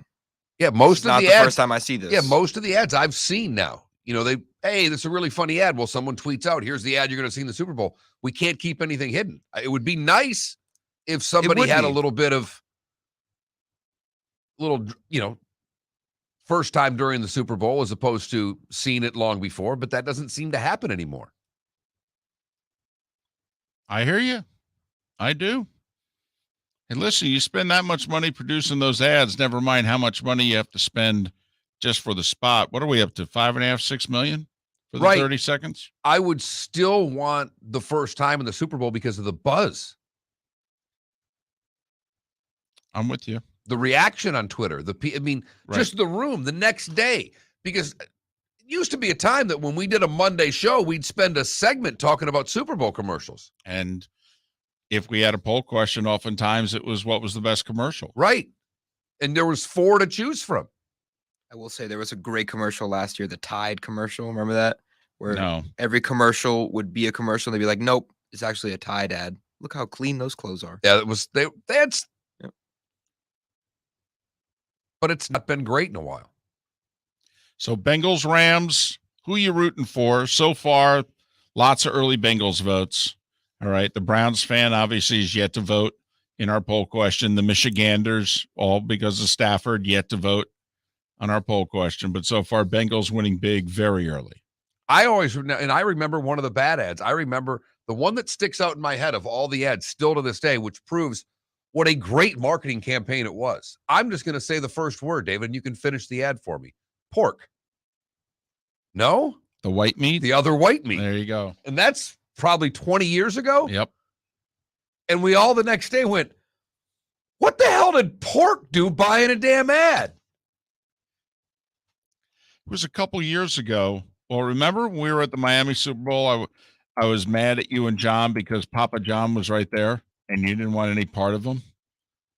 And I'm like, come on. He said right there. We can interview him. Eat your rah, rah, rah, rah, rah. Do you know when the pork, the other white meat, was what Super Bowl that was? I'm going to guess it was in the 90s. Super Bowl 29. So that was Niners Chargers in Miami, 94 season, right? There you go. Oh, nearly 30 years ago. That's an effective ad campaign right there. That and a good jingle. If you can sing a jingle 20, 30, 40 years later. Well, we had the group. We used to work in this building and did sales.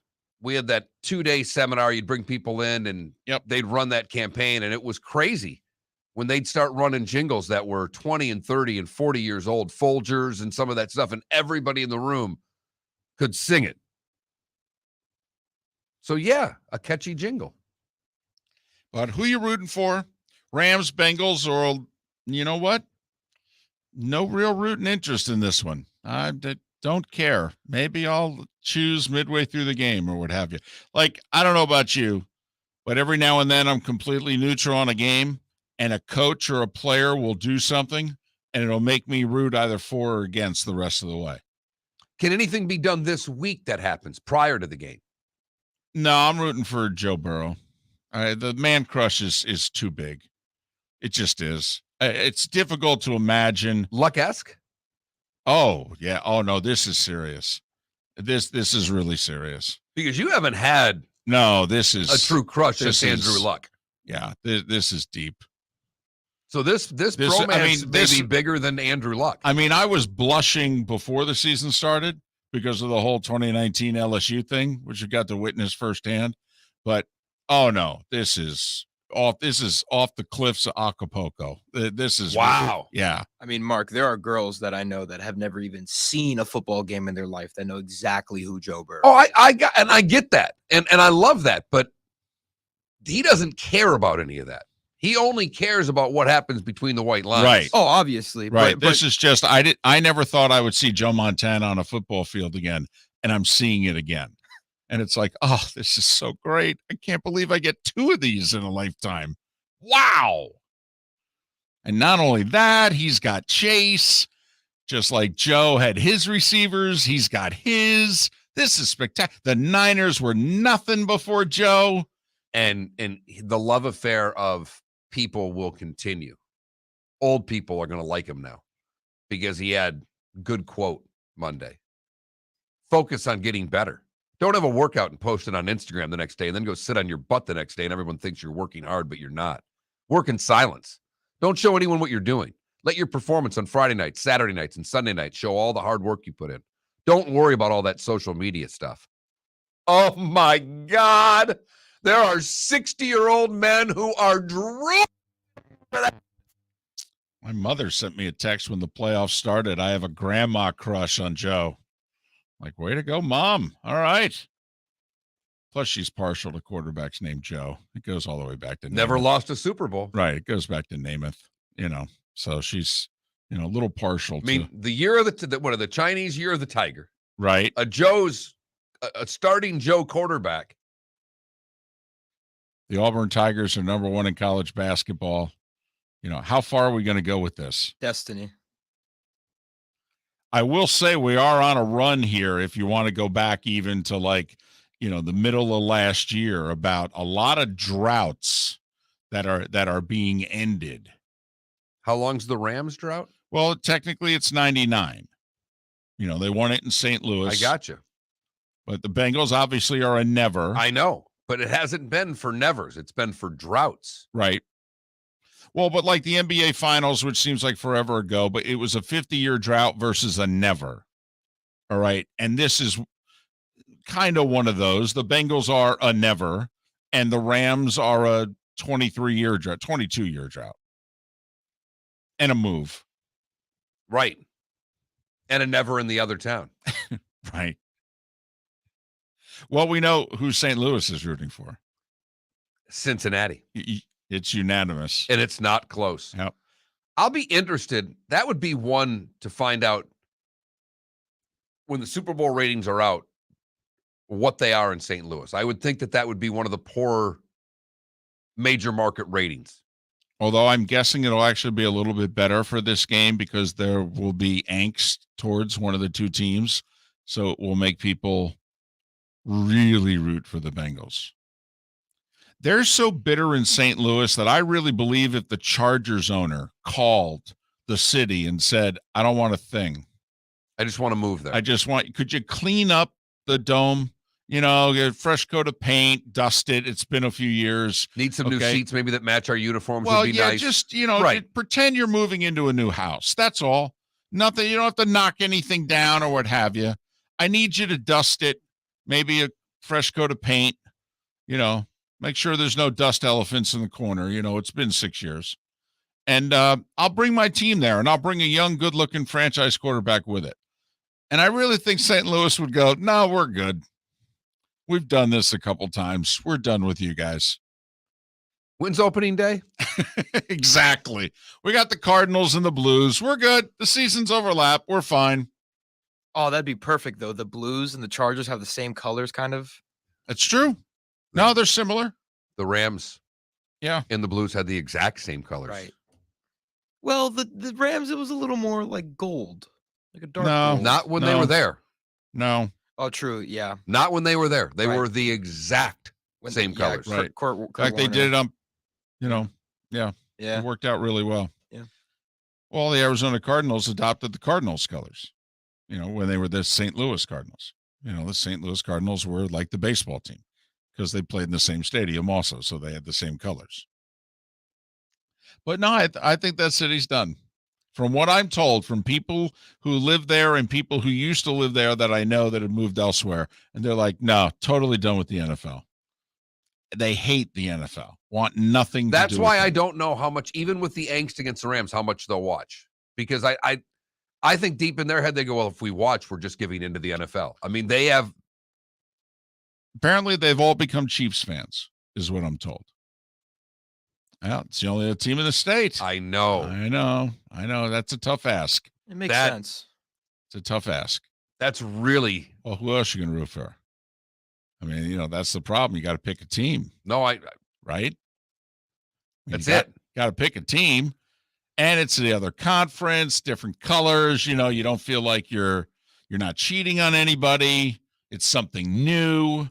I mean, Mark, it's a second marriage. Well, and look they love the greatest show on turf. This Chiefs team that they're rooting for exactly reminds them a lot of something that they really enjoyed for several years. Right. Miller and Moulton here on the Florida Sports Network, but you can go to that Mark Miller, the David Moulton, and what? Florida Sports Network? Yeah. On Twitter? Yeah. Wow. Man. Uh-huh. Unbelievable. Soon a website? Right. One of these days a phone number? Oh my goodness. That'll be fantastic. Give away some prizes. Oh man. We got golf shirts yesterday and everything. I'm starting to think this thing might, this thing might last. Maybe I'm not hoping there so. yet. I don't have a whole lot of backups. Right. I mean, we're out of backups, Moulton. Well, that is true. This is, what was it that Roger sent out at the beginning of this year? This is the last dance. We could send that out as well. We're pretty sure there's not going to be an act 4. I'll never say never, like Tom did, David. Really? I'll never say never. Okay. If you missed it, Brady on his podcast yesterday, Let's Go, was interviewed by his good friend Jim Gray, and was Jim, who's done a lot of boxing. So Jim knew how to ask the question. He's like, you sure? I mean, you're done? You just led the league in yards and touchdowns. I mean, really? And he said, well, I feel good about it today, but who knows? July, August, September, quarterback gets hurt, October, November. I mean, what? Was it the Colts who called Rivers at one point about Wentz? Yeah. And said, hey, you interested? You interested? You loosen up the shoulder there? What are you thinking? He said, no, I'm good. Saints called Breeze, which, I mean, got to admit, they called him at the perfect time. And it would have saved them from that awful playoff performance that he did with Tirico in the Bengals-Raiders game. I mean, Drew really should have unretired upon further review. Okay. Maybe year two will work out better. Olsen seems to have delivered in Act 2. You know, I mean, I think he learned a little bit from the first time through. So think about it coming up, by the way. Brees didn't play this year. He stayed retired. So, you know, we have to assume he's done. Larry Fitzgerald didn't play this year. Right. I think it's from when you stop playing. I don't think it's from when you officially retire. How many years removed from the game, essentially? So if he doesn't retire until this offseason or next year sometime or 2 years down the road, I think his clocks has already started if he doesn't play another game. Wait, but did Larry Fitz officially retire? I just said he has not. Okay, but I don't think it matters. I think it's from when your clock stops. So Breeze and Fitz will go in the same class. Right. And obviously Brady and Ben are going to go into the same class. Well, and if Gronk retires. Oh, my goodness. I mean, by the way, is J.J. Watt a Hall of Famer? I know he wants to play one more year, but I mean, he's right at the point where he could be done. Well, it's funny. I think he will get into the Hall of Fame, but I wonder if he's in the same class as, you know, it's tough to get 3 first-timers in when they're only electing 5. Right, but if it's Ben, Brady, and Gronk, they're all walking in. Correct. By the way, AP is going to probably retire this year too. Wow. Have we ever, when's the last time we had a class of nothing but first-timers besides the very first Hall of Fame? That is why, David, I don't know what they're going to do. I mean, we're going to get the list this week. Thursday night, do we get the list? Right? Isn't it Thursday now they do this? Yeah, it's this Thursday. So Thursday night, we're going to take 15 down to 5. And there's... No, it's done already. Right. I mean, we're going to find out. Right. We find out Thursday night. We find out who the 10 guys who deserve to get in, who aren't getting in. Correct. And then the 5 who made it. Right. Because the vote's already taken place. Took place 2-3 weeks ago. That's what we were told. Yeah, Gary Myers, when he was on the show, was a voter. Let us know 49 voters, apparently. So you got a Breeze and Fitz class coming up in 4 years, and you could have a Brady, Bren, Gronk, AP class. Damn. Good luck. Yeah, that's pretty good. That'll work. Well, and also in the Breeze class, will Phillip Rivers get in? Certainly not first time. Rivers, Larry Fitz. So you don't think so? Breeze, Fitz, and you don't think Rivers goes in first? No. You think Eli goes in first time? I don't. Probably not. I don't. I mean, I think he'll get in, but I don't think he goes in first time. And I'm still not certain Rivers goes in. Everybody else is convinced that he goes in. Right. I would not vote for him for a Hall of Fame. Okay. We're going to have a lot of stats. Hey, by the way, how important or significant, I should say, the word is significant, is this Super Bowl for Matthew Stafford? And if he gets one, I mean, he only just turned 34.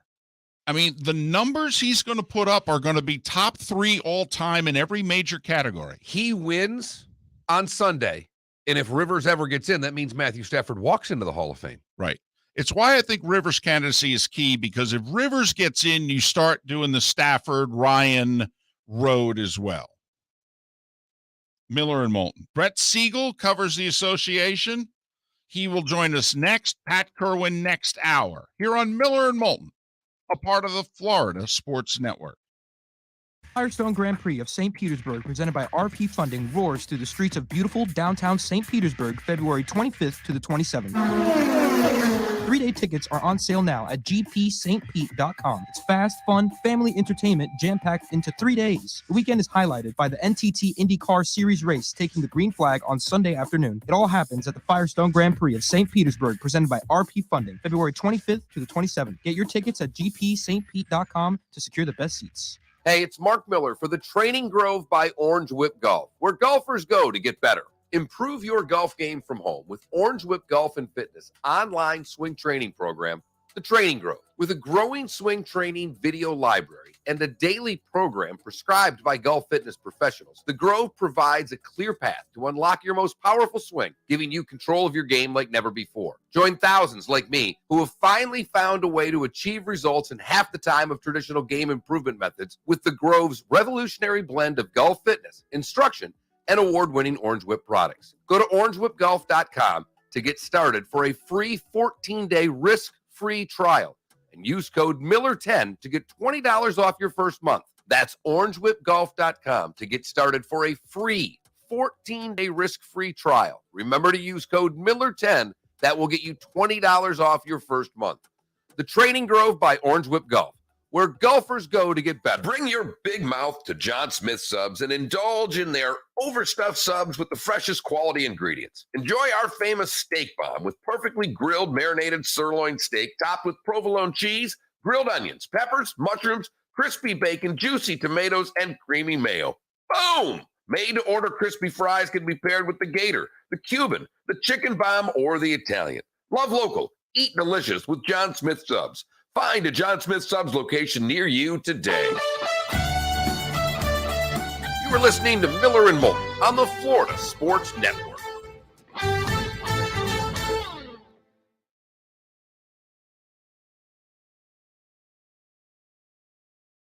Because they sell franchises. I'm like, why is he not selling franchises? Well, that's what he should be doing. We've got rich people listen to our show. That's I go, besides, I go, all we need is one. Yeah. I go, how many subs do we have to sell? So I know Eli has the rings, but Eli or Rivers? Well, once again, I mean, most people feel Rivers was a better regular season quarterback. All right. There's two things about Eli. First off, he basically played a couple years too long. It's like the baseball player who was a 300 career hitter and stayed 2 years too long and brought his average below 300. Pujols.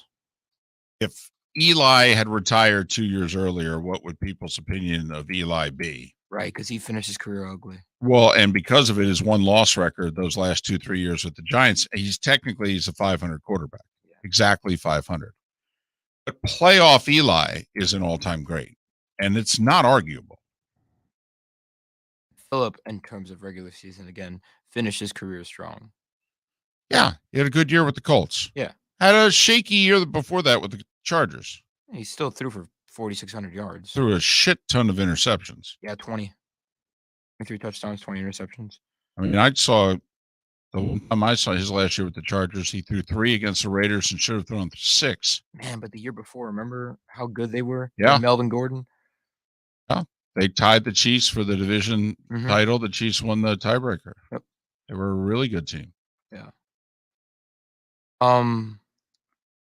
But playoff Rivers is, not nearly the quarterback Eli was. But I wonder who will go down as the greatest quarterback to never win a regular season MVP. So who cares? I'm going to look at regular season MVP. Nobody cares. Right? Nobody. I think we've all talked they about this care before. about is who's won Super Bowls. Yeah, but we've talked. Nobody cares about MVPs anymore. Not in any sport. Not in any sport. Not football. Right. We talked about this before, that the NFL MVP does not mean. Well, what MVP does? No, I think the NBA MVP means a lot. So actually. who? Oh, a lot of people. Okay. Hell yeah. The NBA MVP discussion is always, wow. That was impressive. Oh, shit. Little UNC Greensboro action. Oh, I saw them play this year. Didn't they play against FGCU? Yeah. How can you let him get that shot? Wait, did Duke lose? Oh, yeah. Oh my Only God. their second 3 of the game, by the way. You're They were kidding. 1 for 13 shooting threes before that kid hit that shot. You got to be kidding me. Yep. Let's make a phone call.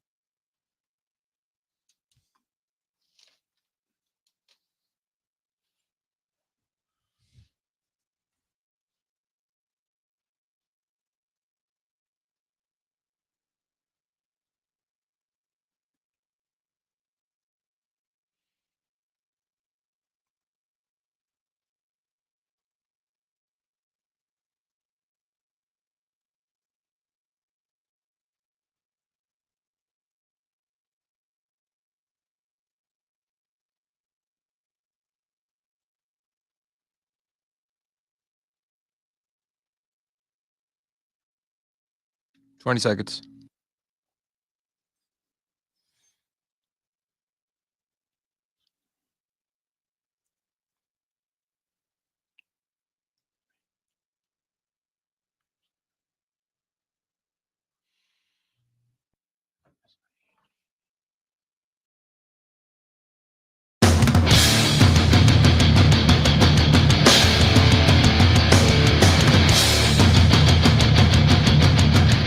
You are listening to Miller and Moulton, exclusively on the Florida Sports Network.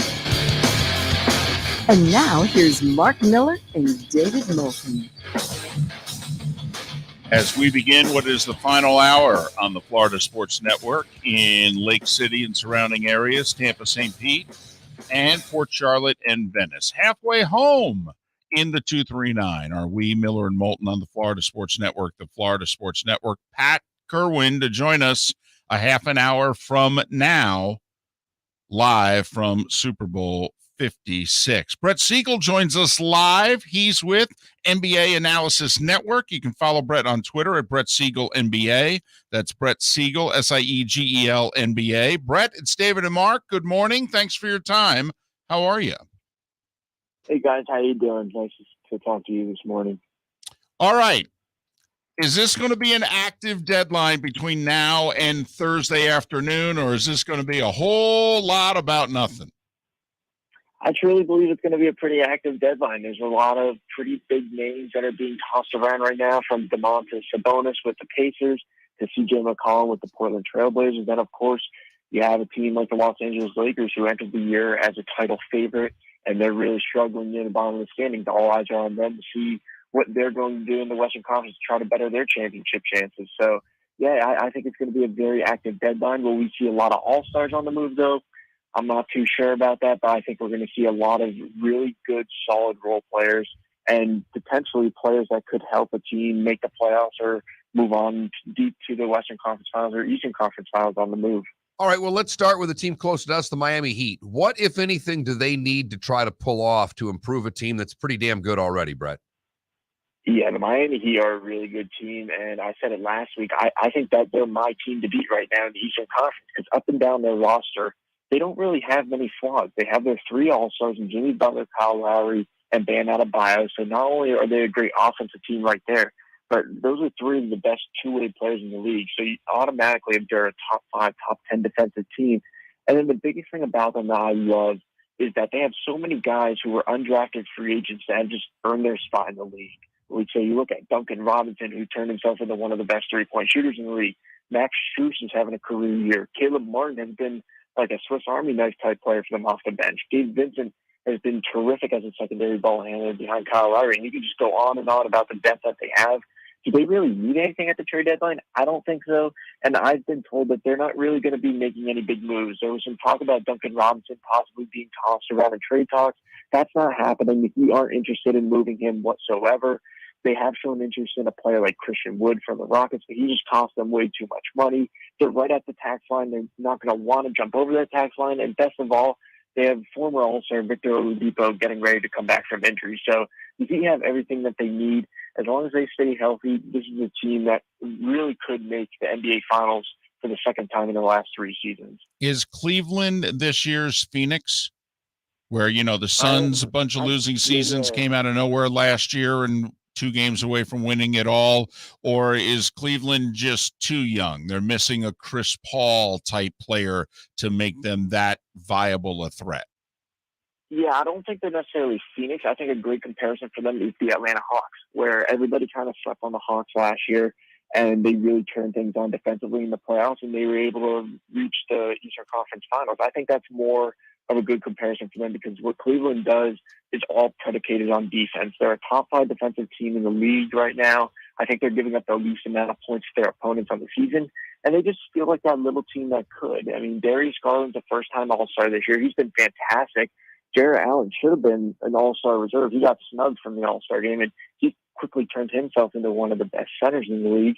Mobley is arguably this year's Rookie of the Year, and they may not have the most shooting, but these guys just play hard and they play together. And they're kind of like a blend of the Hawks and the Knicks last year, and they're like the Knicks in the way of they just play so well defensively. And for all 48 minutes, you better bring your A game against this group because they're not going to back down to anybody. And they showed that this year. And they're now 1.5 games out of first place. And quite honestly, I wouldn't be surprised if them go all in and try to get that 1 seed this year, especially with Karis LeVert coming in.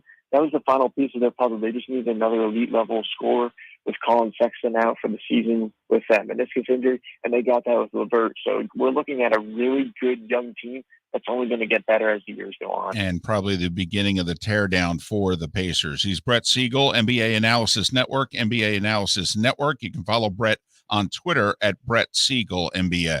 Why has this whole Ben Simmons thing lasted this long? Well, the Ben Simmons saga continues to be drawn out because the 76ers aren't willing to budge on their asking price. Ever since they lost to the Hawks last year in the playoffs, they've been asking for an all-star level, elite level, championship level player because they do feel like that with Joel Embiid playing at an MVP level right now, that they have a really good shot to win a title. I don't necessarily know if they can win a title this year at their secondary depth, but they're certainly right in the mix of things. They're 2 games back of first place in the Eastern Conference. They're going to be in the playoffs. They're most likely going to advance past the first round of the playoffs. So you look at what this team needs. I think they just really do need that other star next to Embiid because Tobias Harris, as good as he has been at times, he's not a number 2 player. He's not an all-star level talent. And then when you look at the other contributors on this roster, Seth Curry, Tyrese Maxey, Danny Green, like those are good shooters and good scorers off the dribble. But are those guys that you're really going to fear in the playoffs? And the answer is just simply no when you look at teams like the Heat, the Bucks, the Bulls, and others in the Eastern Conference. So why has this been drawn out so long? It's because they haven't been willing to budge. They haven't gotten the asking price that they wanted. There's 3 guys at the top of the 76ers list right now. You have Bradley Beal, James Harden, and Damian Lillard, and it doesn't seem like any of those 3 are going to be available at the trade deadline. So Daryl Morey and the 76ers front office seem more than willing to wait until the offseason to get fair value, or what they believe is fair value for Ben Simmons. Boy, tell you what, I don't think you can waste a year like this from Embiid. All right, I think they need to pick up something. Brett Siegel joining us here talking the association. We've had a couple of questions in our Twitch chat room about the Celtics. What, if anything, do you think they do? Do they break up their big 2? Can they add a third piece and stay under the cap? What about the Celtics? Right. So I just talked to a few sources this weekend about the Celtics and what they could possibly do. They do have those many trade exceptions. Expect them to add 1 or 2 role players with those. But any big substantial move is pretty much off the market. They're not going to be trading Jaylen Brown or Jason Tatum. They're most likely not going to be trading Marcus Smart.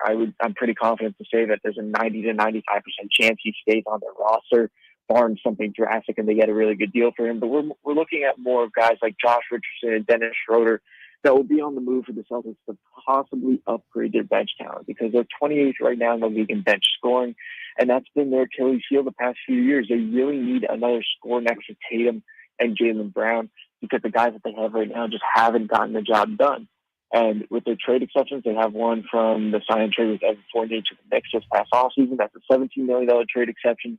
So they could absorb any contract in the league up to $17 million without any cap implications. They also have a Tristan Thompson TPE of $9.7 million. Then they have some other ones. They have one from trading Juan Hernan-Gomez to the Spurs earlier this season. So they can really add any salary that they want to their roster up to $17 million, and the possibilities are endless. I've been told that they're looking for another wing scorer, so maybe a low-cost option that could fit into one of those trade exceptions is Justin Holiday from the Indiana Pacers. Everybody knows what the Pacers are going to be selling. Celtics need more scoring on their bench, and Holiday's a veteran scorer, so that's definitely one they need to keep an eye on. Also, Orlando's Terrence Ross is another name to keep an eye on, a veteran that could be on the move that has proven to be a very versatile scorer off the bench. And he was one of the best bench scorers last season, even though he only played half the season. So those are two names to keep an eye on for the Celtics. All right, Brett. And a final question. The Knicks seem ripe to blow it up. They've got a bunch of decent players, no one great. It's clearly not working. What, if anything, do the Knicks do? Well, the Knicks have zeroed in on two guys. One is Jeremy Grant from the Pistons, who it seems like 10 other teams in the league are targeting as well. And Mark Stein, NBA Insider, reported yesterday that C.J. McCollum has suddenly emerged as a candidate for the Knicks to trade for. That would be a very interesting scenario because the Knicks backcourt is a mess right now. Derrick Rose being out, Kemba Walker not playing like his former All-Star self, and then having to rely on rookie Quentin Grimes and second-year guard Emmanuel Quickly, that's just not going to work for a playoff team in the East this season. So if they couldn't get their hands on C.J. McCollum, that'd be a big boost for them. But the Knicks have really started playing better this past week. They may not be winning games necessarily, which is a problem. They're 2-8, but they looked good last night against the Jazz. They looked good in that overtime game against the Lakers. So this team just really needs another scorer because that's been their biggest problem defensively. They're okay. They haven't been as good as last year, but they are a really good defensive team still. They just really need that other scorer. And until they get that, they're not a playoff team in the East. Brett Siegel, NBA Analysis Network, NBA Analysis Network. You can follow him on Twitter at Brett Siegel NBA, Brett Siegel NBA. You're going to be busy between now and Thursday afternoon. Thanks for making some time for us, Brett. Absolutely. You guys take it easy. Brett Siegel joining us here on Miller and Moulton. Thursday afternoon, I think it's 3, maybe 4 o'clock. I think it's 3, though. NBA trade deadline. You know me, Mark. Between draft or trade deadline, that's a tough poll question for me to answer, which I like more. No, and I was going to ask one more question. He kind of answered. It's really between the Knicks and the Pacers. There's a lot available. Those two teams look to blow it up. You know, Detroit's got one player they're trying to get better, but I was kind of interested, and he answered it towards the end. Who are the bad teams that are going to make sure they're already playing for next year? And the Pacers seem to be the leading candidate. And it's a shock, by the way. Both the Knicks regression has been really bad. The Pacers regression over the last 2 years has been shocking, where they thought they were and where they are now. And both teams have serious pieces that they can offer people. I mean, the Knicks have 3 centers. The Knicks have a couple of wings. You can go veteran. You can go young. I mean, the Knicks have a lot to offer. They're a mess as a team, but they actually have, what was it, the old Frank Purdue thing? I got parts. Parts is parts. The Knicks have parts. Bad team. They got parts. And I wonder if the Hawks do anything because they've been another team that's been disappointing. If there's something that they want to get rid of to build for beyond this year, that's the only other team I look at because they're another terribly disappointing team.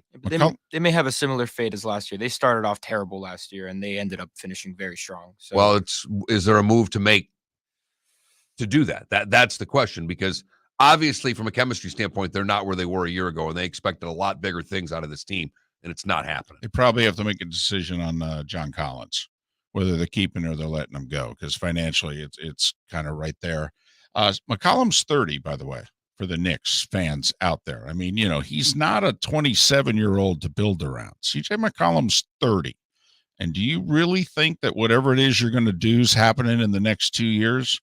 Because now if it doesn't, all of a sudden you got a 33, 34-year-old guard who's your mainstay. I mean, does McCollum make them better today and tomorrow? Yeah, but down the road, when the Knicks are not contending before 24 or 25. He hardly makes them better. Well, they're a mess in the backcourt. Right. They need. I mean, he would make them better, but he doesn't make them a playoff team with where they are now. Exactly. 13 minutes after the hour. Pat Kirwan in 20 minutes time here on Miller and Moulton, the Florida Sports Network. Hey, it's Mark Miller for the Training Grove by Orange Whip Golf, where golfers go to get better. Improve your golf game from home with Orange Whip Golf and Fitness online swing training program, The Training Grove. With a growing swing training video library and a daily program prescribed by golf fitness professionals, The Grove provides a clear path to unlock your most powerful swing, giving you control of your game like never before. Join thousands like me who have finally found a way to achieve results in half the time of traditional game improvement methods with The Grove's revolutionary blend of golf fitness, instruction, and award-winning Orange Whip products. Go to orangewhipgolf.com to get started for a free 14-day risk free trial. And use code Miller10 to get $20 off your first month. That's orangewhipgolf.com to get started for a free 14-day risk-free trial. Remember to use code Miller10. That will get you $20 off your first month. The Training Grove by Orange Whip Golf, where golfers go to get better. You are listening to Miller and Moulton on the Florida Sports Network.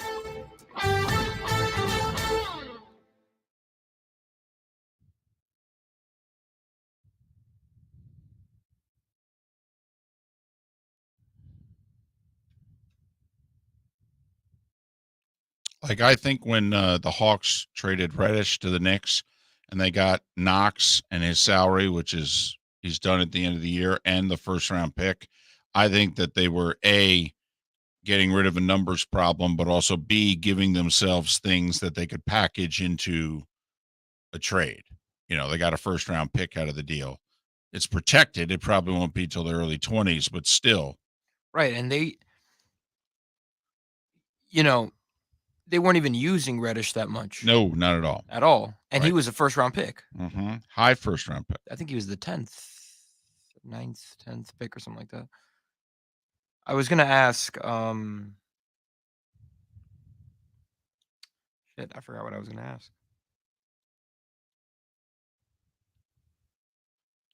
See, the problem for the Knicks is they just re-signed, like Randall's got 3 more years left. Fournier's got 3 more years, but you can get out of it after 2. But the problem is, like, if they were expiring contracts, the Knicks could make a bunch of deals. You know, but they're not trading Barrett. And then, you know, who are you going to trade that you're going to get something for? I mean, Emmanuel Quickly? Oh, no. Yeah, I was going to ask, Brett, Jamal Murray comes back, a shell of what he was. That's a dangerous team in the West. Denver? Yes. I just don't know if they can overcome the Porter being out for the year. That's a good point. You know, they've never been able to keep those 3 healthy heading into the postseason. Right, but combined with their home court and the fact that they have the MVP on their team, I think they can upset a team like Memphis, for example. But another thing is, Memphis is getting back Dillon Brooks, which is huge for them too. Here's the thing about, while the East is deeper, but think about the West. Between Phoenix, Golden State, Utah, Denver, and Memphis, one of those teams is losing in the first round, minimum, because that's 5. Mm-hmm. That's a shocking. I mean, those are really good teams. Yeah, it's shocking for any one of those teams to lose in the first round. And one of them clearly will. It'll probably be the Jazz. Yes. Well, it depends on it depends on the matchups. We'll see.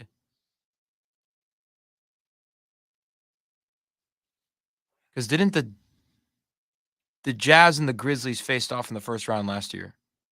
Right? Yes. Yes, because the Jazz were the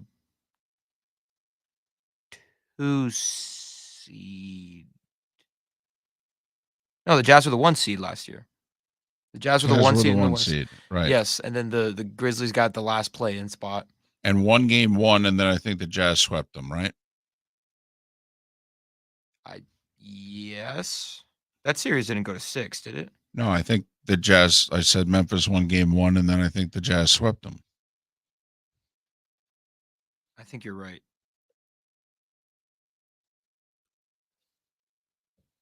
Yeah. Yeah.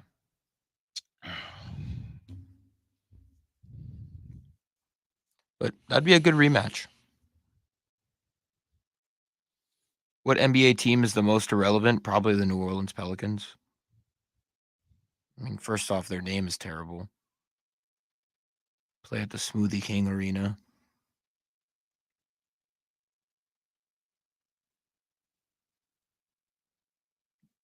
I agree. Zion. Wait a minute. That's the wrong answer. Sacramento's the right answer. I'm sorry. That's just, I apologize. You guys can go back to your NBA talk. I'll sit out, but no. I'll take Sacramento over New Orleans. Let me ask you this, though. If you defined irrelevant, The reason why I don't think they're the most irrelevant is that if they left Sacramento, it'd be a big effing deal in Sacramento. The Pelicans could move tonight, and I think New Orleans would go, what? Without Zion, you're right. Well, the Kings have also made conference finals. Well, come on. The Kings haven't done shit in 15 years. Yes, obviously. But if we're talking history here, They don't have any. Both of them don't. Oh, I got you.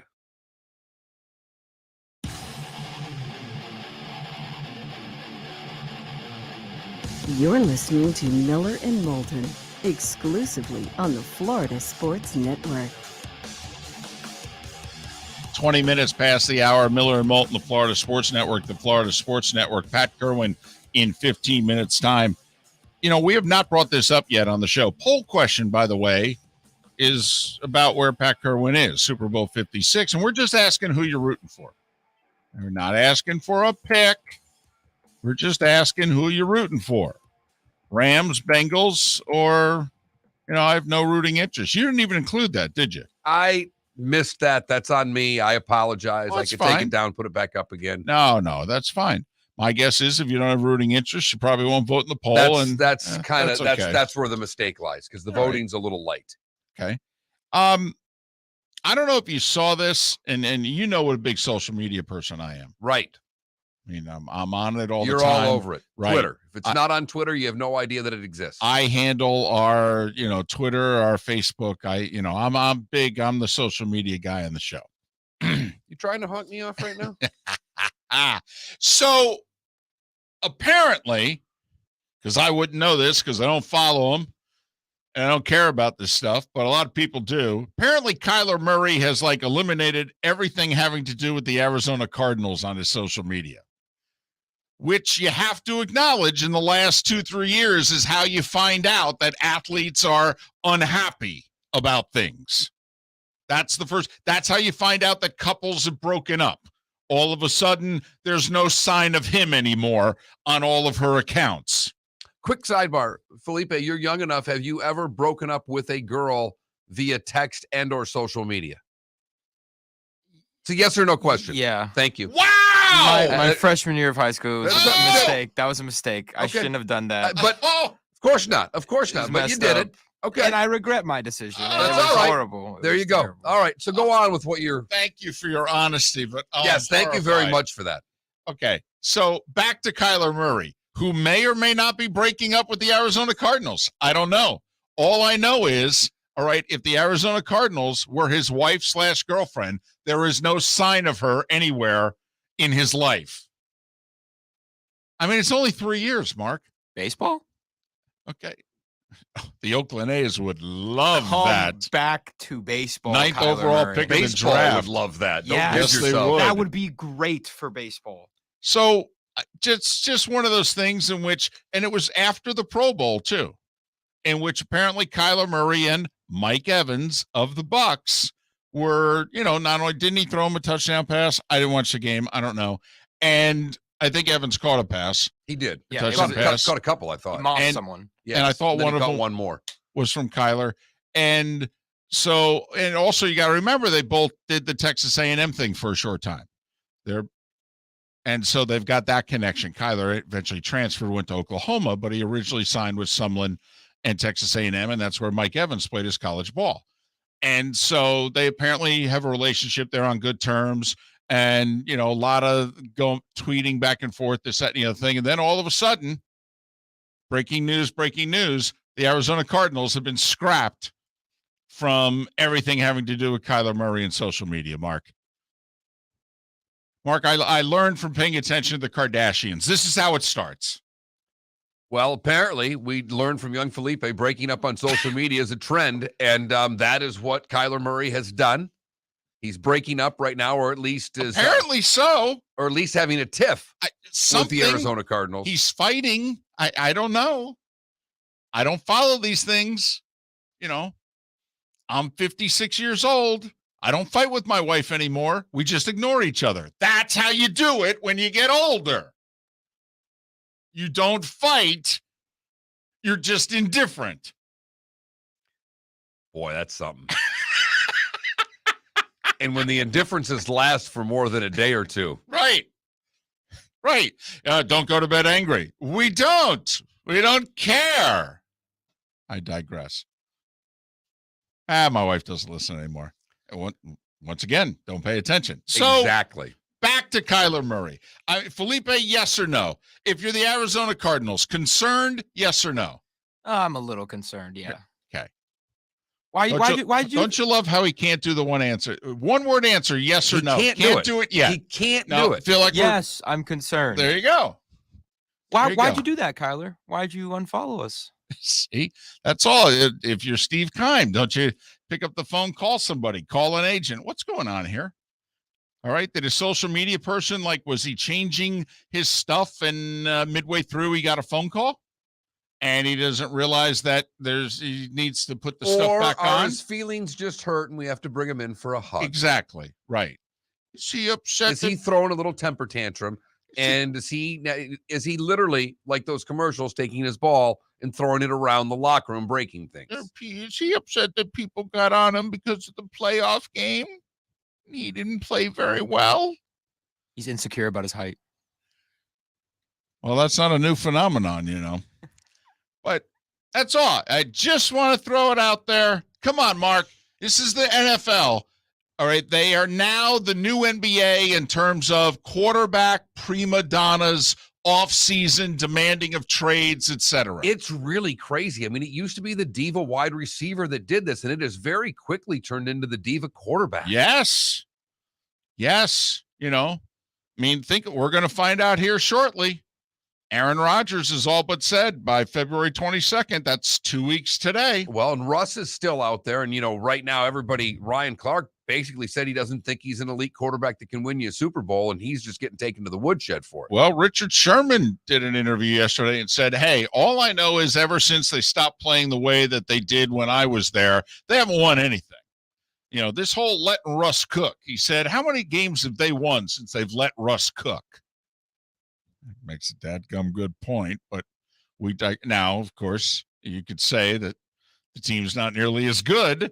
But that's kind of the point. But, how much of that is on Russ and how much of that is on Schneider and Carroll. But, well, and that's what Russ has said, because Russ has kind of wanted. Well, right.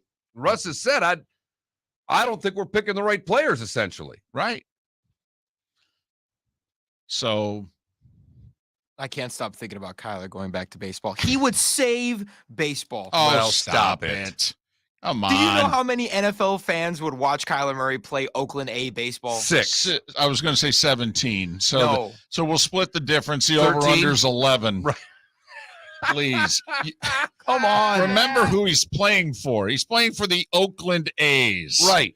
All right. That's who drafted him. And first off, when's the last time there's been a baseball game? We got to stop what we're doing to watch that player play. I mean, we've got Trout playing, okay? Kyler Murray's not going to come in and beat Trout, for the love of God. Kyler Murray's way more marketable than Trout, I'll tell you that. Is he as marketable as Ohtani? And people didn't stop what they were doing last year for Ohtani. Is there anything more marketable? And nobody had done that since Babe frickin' Ruth. Well, so, no. Right. Exactly. Go break up with another girl on your phone, okay? Don't get me wrong. It would help. It would be a good story for a short period of time. But unless he went into the league and started tearing it up, the story would be over faster than it started. And you got to remember, he hasn't played for a few years. The likelihood is he's going to step in at the major league level and hit 310 with power is unlikely. You're not seeing like another Dion situation going on here, potentially? Once again, Dion had to go to AAA for a while. All right. I mean, there are very few Bo Jacksons. It was easy for Dion. He played for the Falcons and the Braves. Yeah, it was amazing. Amazing. Didn't get enough credit, actually. As my buddy Sonny says in the Twitch chat room, when Kyler's playing single-A baseball, I'll gladly watch him when he comes to play in Midland, Michigan. Miller and Moulton, 29 minutes after the hour. So, ladies and gentlemen, pay attention to Kyler Murray's social media. Apparently, we'll find out if this is just a tiff, a divorce, and if so, where does he want to go? We'll say, does he want to reunite with Mike Evans? They need a quarterback suddenly. Miller and Moulton, Pat Kirwan next on the Florida Sports Network. Hey, it's Mark Miller for the Training Grove by Orange Whip Golf, where golfers go to get better. Improve your golf game from home with Orange Whip Golf and Fitness online swing training program, The Training Grove. With a growing swing training video library and a daily program prescribed by golf fitness professionals, The Grove provides a clear path to unlock your most powerful swing, giving you control of your game like never before. Join thousands like me who have finally found a way to achieve results in half the time of traditional game improvement methods with The Grove's revolutionary blend of golf fitness, instruction, and award-winning Orange Whip products. Go to orangewhipgolf.com to get started for a free 14-day risk-free trial and use code Miller10 to get $20 off your first month. That's orangewhipgolf.com to get started for a free 14-day risk-free trial. Remember to use code Miller10. That will get you $20 off your first month. The Training Grove by Orange Whip Golf, where golfers go to get better. You are listening to Miller and Moulton on the Florida Sports Network.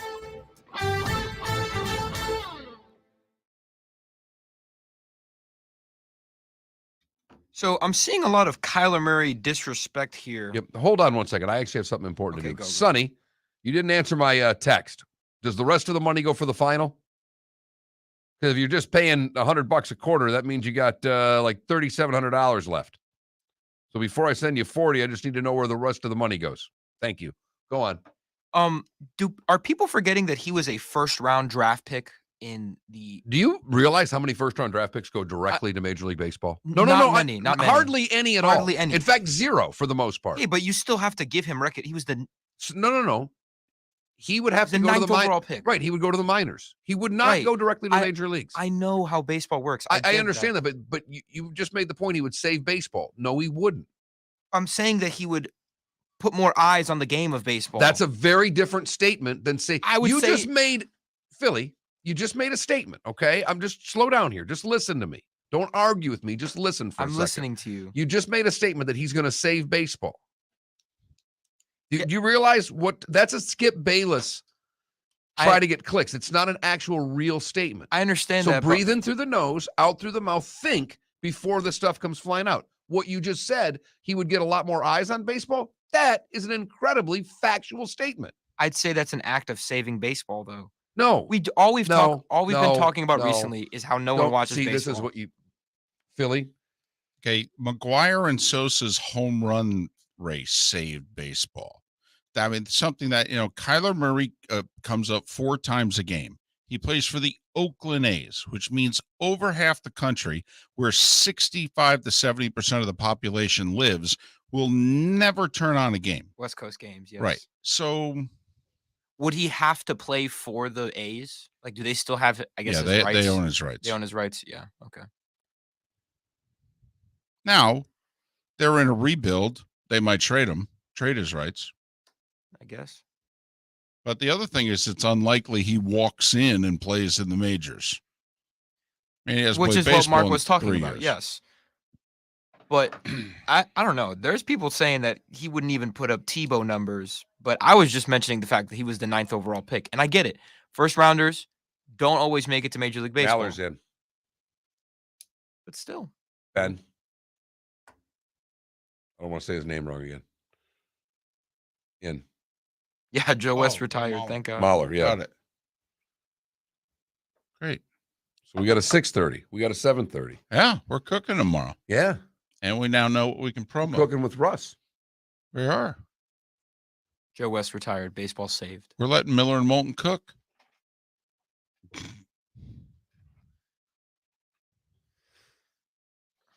It is one of the reasons me, who pretty big baseball fan, I would change the rule that the manager can put anybody up in the 9th inning that he wants. But once you put that first person up, okay, that's the part of the lineup that then has to bat. So like if you're 2, 3, 4 hitters hitting the 8th and they get retired 1, 2, 3, I get what you're saying. You can put them right back up again to the 9th. See, that'd be fun. That's creative. The only thing that Rob Manfred's ever said that I agree with is that sports build towards the end of their games, and the end of our games are not the most exciting because relievers are dominating. That would skew numbers a little bit, though. but whatever, Yeah, but trying to make the game fun. Yeah, but not as much as steroids skewed numbers. So. True.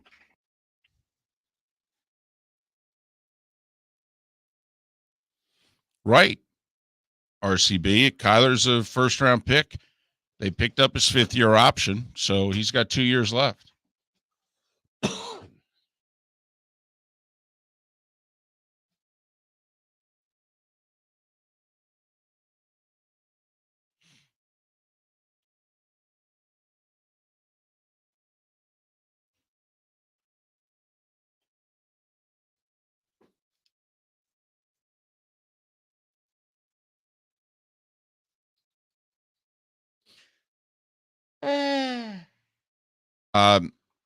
You heard it on this show also, Dolphin Dad, that with no CBA, there's no drug testing. 10 seconds. I go, Pat, how's LA? He's like, oh, the weather's perfect and it's way too expensive to live here. Gas is $5 a gallon. Ooh.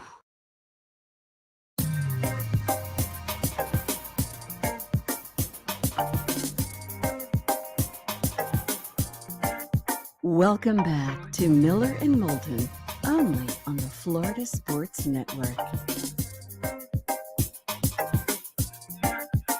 25 minutes before the hour. Miller and Moulton, the Florida Sports Network. Thanks so much for being with us. And you know who's with us at 5:35 a.m.? Pat Kirwan, live from Super Bowl 56 in L.A. Top of the morning to you, friend. How are you?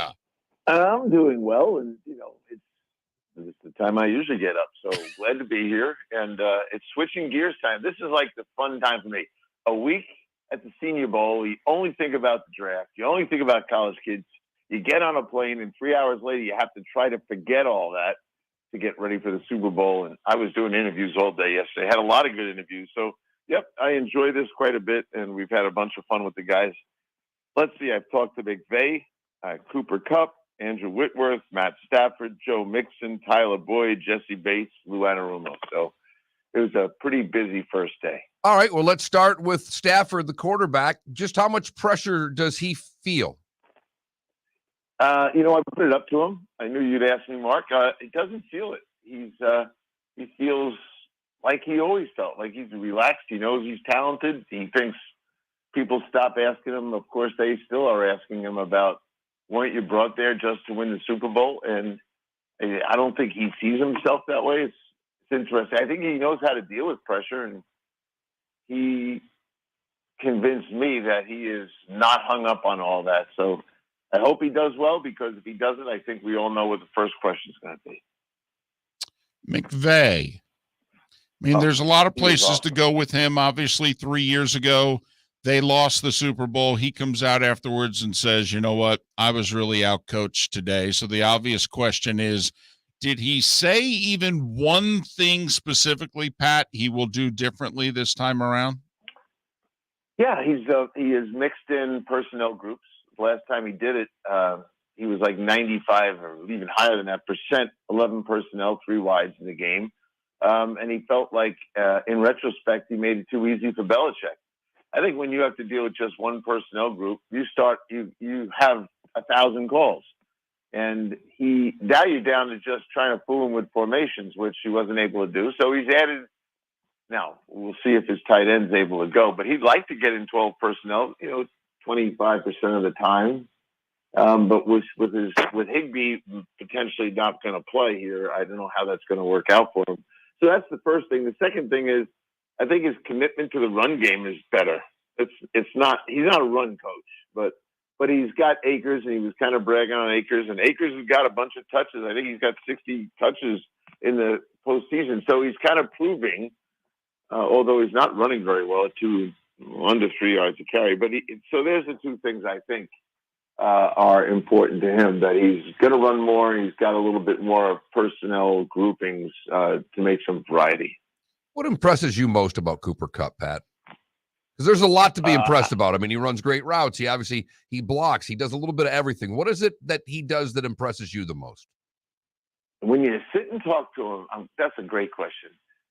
What we all know is he's a great player, and he's a tremendous route runner, and he knows how to go. When you sit with him, what comes out strong and loud and clear and better than anything else about his makeup is his knowledge of the game. That guy knows just about everything about coverages. He really doesn't release from the line of scrimmage confused ever. He knows, and you know what? That's what you want to do with a guy. You want to have him, give him options to beat coverage, and that guy knows how to beat every coverage known to man. And so you risk when you go to double cover him, the guy has all kinds of ways to beat a double cover. So I think that's it, Mark. And he's pretty good when you talk to him about talking X's and O's. And I keep saying, I don't want to know the game plan. You know, it's not fair of us to ask you that. And he doesn't tell you the game plan, but he tells you all about how to beat coverages, which is really what he does. So I think it's from the neck up. He might be the smartest receiver in the league. Hey, Pat, I'm just going to throw this out there for, whatever my opinion's worth. The most impressive thing. Worth a lot to both of us. Right. But the most impressive thing about Cooper Kupp to me is his endurance. He's 100% on every play. He hardly ever leaves the field.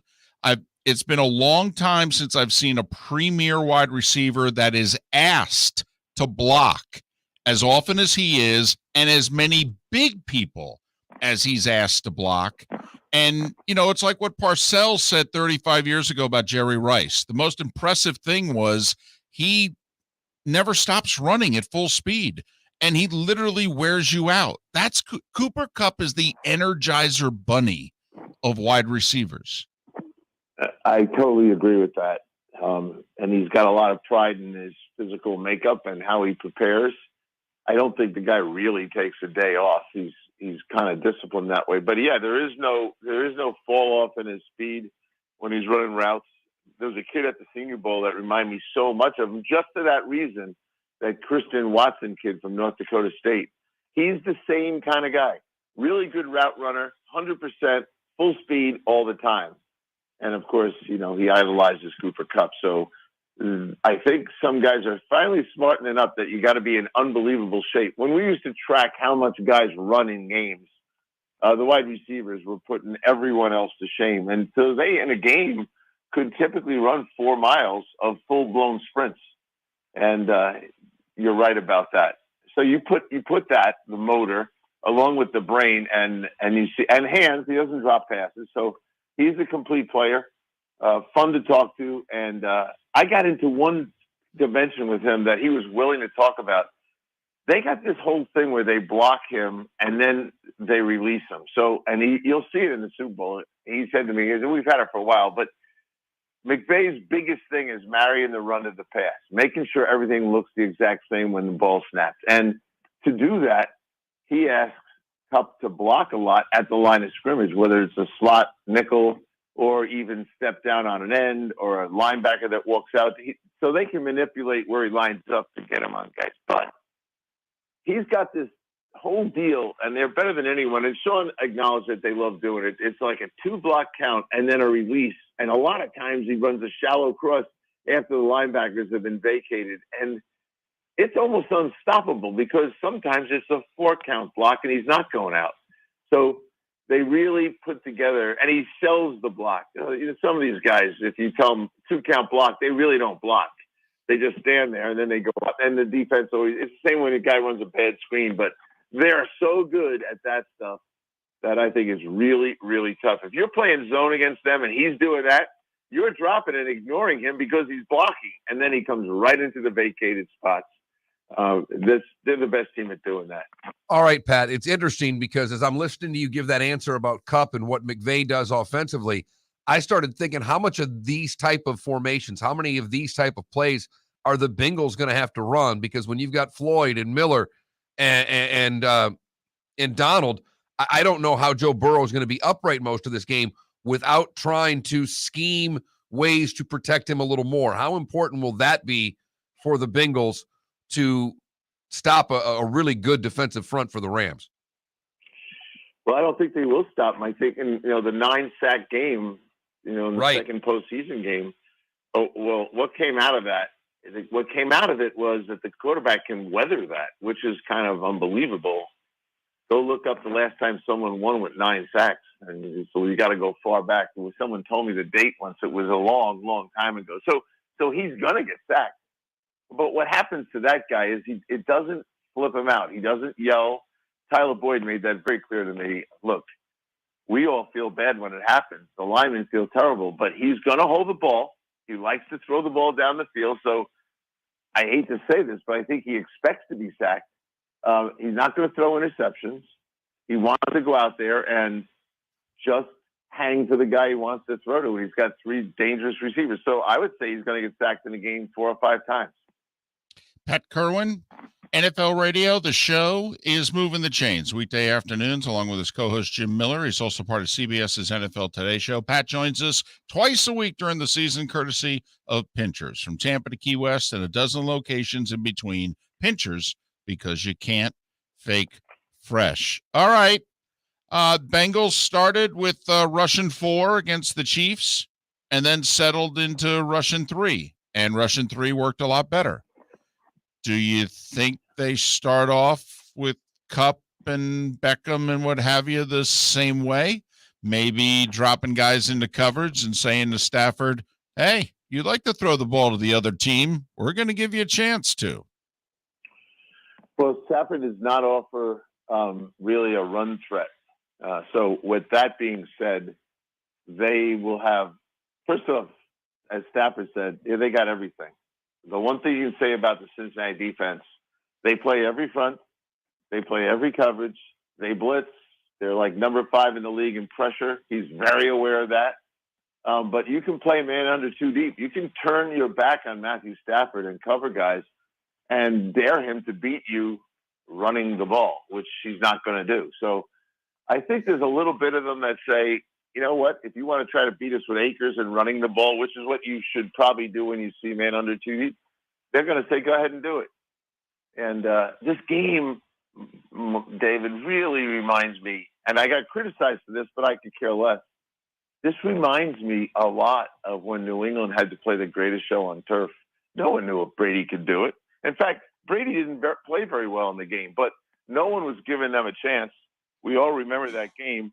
And a lot of people out here don't think the Bengals have a chance, but they will throw everything at Matthew Stafford. There will be pressure calls. They will play 8 in coverage. They will have a 3-man rush. To me, when they want a 4-man rush, they're going to play man under 2 deep and say to the 4-man rush, clog up the run lanes and try to slow it down. But when they play 3-man rush, which I said to Stafford, their 3-man rush is as good as their 4-man rush. And he looked at me and goes, yeah, I know.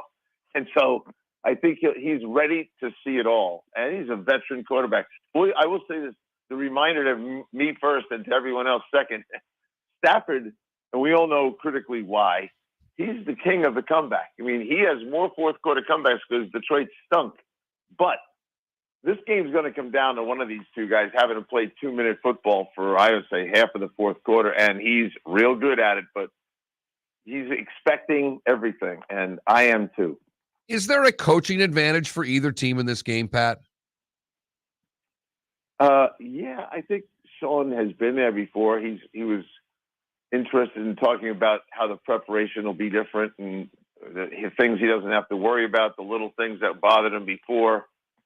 So he feels like he's coming in with a level of experience about being ready for this game. And the kid on the other side was his assistant.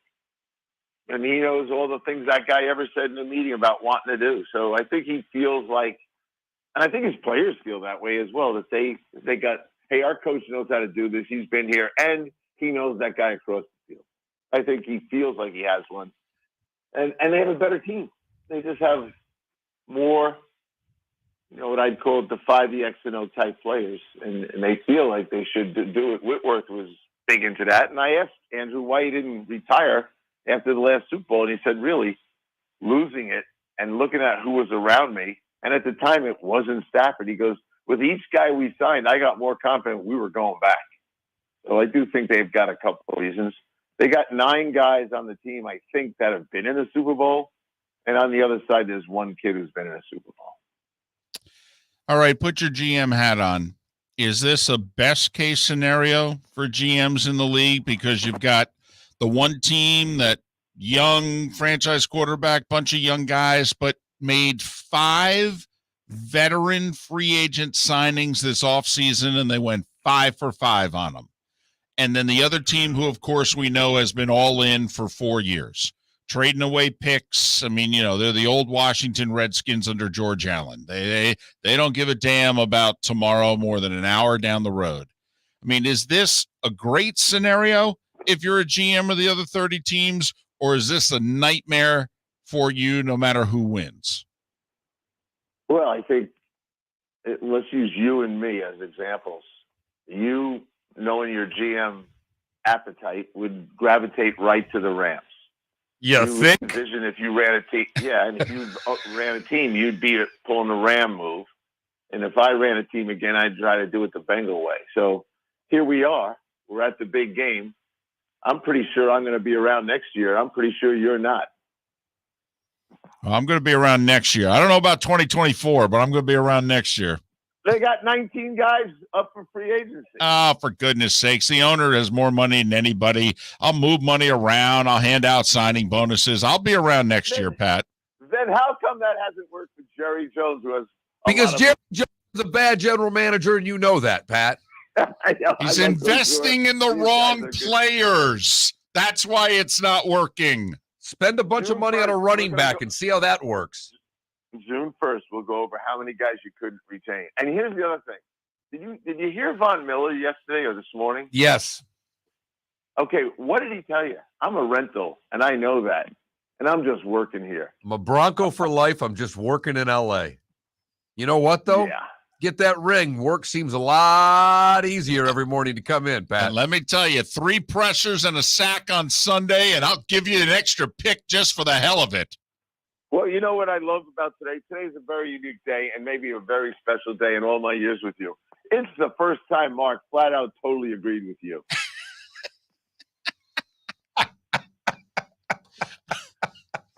Mark, I used to consider you on my side, but you went to the dark side. Well, good for you. I'm on both sides of this, but you can't bring up the Cowboys as the example to hang your hat on, Pat. You knew that I had to come at you with that one. Jared just doesn't get it. Well, can we just have a small rehearsal for your listeners? Just a small rehearsal. It's Tuesday. It's a week from today. The Rams have lost. What's the first thing you're going to say to me? Don't come on the show today? No. No. Hell no. Please, no. We're expecting you to come off the top rope when you come on the show on Tuesday. I don't think the Bengals are going to win, but if they do, whoa. Will I blow up your philosophy? I don't know if you will, though, Pat, because I get it. You want to win the last game, but so many teams just don't even get anywhere near this point. And going all in and getting to the last game, isn't that the object?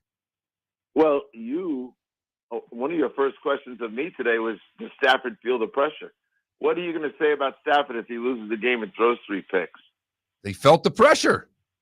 Yeah. We've seen that guy before. And so you said they hit a home run on all these signings.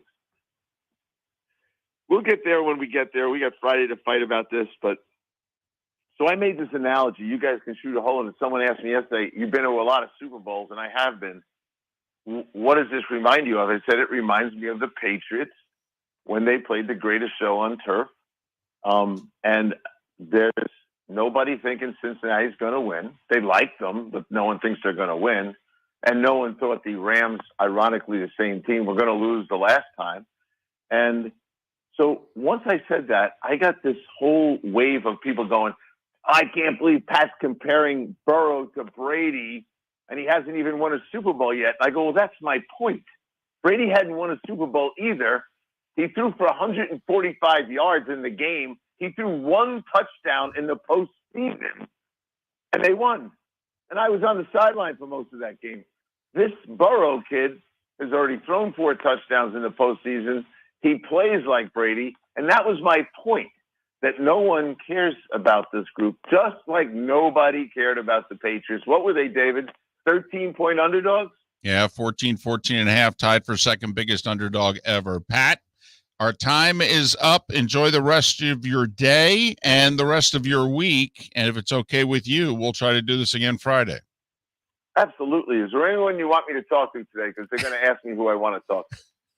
Joe Burrow. Oh, you know what? I'm going to tell him about you two guys. That's perfect. Well, tell him I have a man crush on a scale of 1 to 10. It's about a 37. He's Pat Kirwan, and he joined us here on Miller and Moulton on the Florida Sports Network. To John Smith Subs and indulge in their overstuffed subs with the freshest quality ingredients. Enjoy our famous steak bomb with perfectly grilled marinated sirloin steak topped with provolone cheese, grilled onions, peppers, mushrooms, crispy bacon, juicy tomatoes, and creamy mayo. Boom! Made-to-order crispy fries can be paired with the Gator, the Cuban, the Chicken Bomb, or the Italian. Love local. Eat delicious with John Smith Subs. Find a John Smith Subs location near you today. Hey, it's Mark Miller for the Training Grove by Orange Whip Golf, where golfers go to get better. Improve your golf game from home with Orange Whip Golf and Fitness online swing training program, The Training Grove. With a growing swing training video library and a daily program prescribed by golf fitness professionals, The Grove provides a clear path to unlock your most powerful swing, giving you control of your game like never before. Join thousands like me who have finally found a way to achieve results in half the time of traditional game improvement methods with The Grove's revolutionary blend of golf fitness, instruction, and award-winning Orange Whip products. Go to orangewhipgolf.com to get started for a free 14-day risk-free trial and use code Miller10 to get $20 off your first month. That's orangewhipgolf.com to get started for a free 14-day risk-free trial. Remember to use code Miller10. That will get you $20 off your first month. The Training Grove by Orange Whip Golf, where golfers go to get better. Firestone Grand Prix of St. Petersburg, presented by RP Funding, roars through the streets of beautiful downtown St. Petersburg, February 25th to the 27th.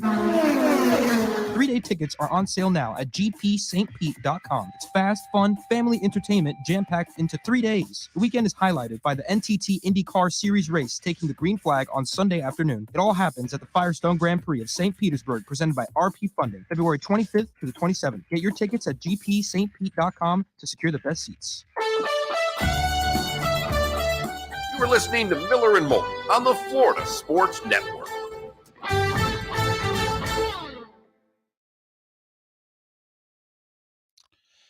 Adam, I get the whole Vaughn loves Vic and the defensive scheme and all that, but first off, I don't know how much more football Vaughn's going to play. And do you think he's going to play it in a place like Jacksonville? I mean, they could use him, but also Vaughn doesn't. If Vaughn's going to take a discount, it'll be in Denver. I don't think he'll take a discount to play in Jacksonville. And you really want to be tying up that much money in Von Miller? He's 32. I think he's got like at least 3 years, 2 years. Yeah, but Hey, look at that on NBC-2. MLB lockout could impact spring training in Southwest Florida. no. February 7th, you're doing that story? You guys are a disgrace. No I mean, come on. Hey, actually, Buteri, you didn't bring this up in a meeting once before this? He's ABC7. It's the same company. They all sit the same. I understand. I will say the TV people have very little to do with the website. It's a whole different division. Yeah, but these are all stories that they're running on the news now. This is their website's changed completely. It's pretty much all. Oh, it's what they're doing on TV? Yeah. I will say though, it's really hard to cover local news in this area. I'm doing it for a class. Like I have to submit a. What do you mean it's hard to cover? Or it's hard to like find stories. No, and we have crime now. Now they do way too much news. But you could do a solid hour newscast in this town. I have to submit a pitch by tomorrow for a story. Spring training, the impact of spring training. Really? Not coming to the economic impact of spring training not coming to Southwest Florida is millions upon millions of dollars. Probably 8 figures. Okay. All you got to do is go to one of the bars by it's not Hammond Stadium. It's CenturyLink Field. Go to Pot Sports Cafe. Go to Pot Sports Cafe. It's in the corner. It's in that in that strip mall right by the stadium. The public strip mall right by the stadium. POTS Pots. POTTS. Pot Sports Cafe. Been there forever. All right. Ask them the impact if there's no spring training. Perks of working with locals. Well, nice to be known as locals. You are a local. Yeah, we've been here a while. There's no doubt. I don't know about, the Super Bowl is just another game. the argument for Joe Burrow here. I mean, he's Joe Cool and all, but the Super Bowl's not just another game. Who says it's just another game? Someone in the Twitch chat room. I mean, come on. It's the Super Bowl. It's got the word super in it. It's a super game. They used to have some great hiring practices at Potts, too. It's been a long time since I've been in there. What do you mean, though? Like hiring practice? Like, God, you're not that smart. elaborate. I don't have to. I said everything that I needed to say for you to understand what I said completely. They used to have interesting hiring practices. No, great. The word he used was great. Great hiring He practices. used to have great hiring practices. I don't know why interesting popped up in my head. I do that a lot. That is a great point, Klecko. With no spring training, maybe they can start working on the deck.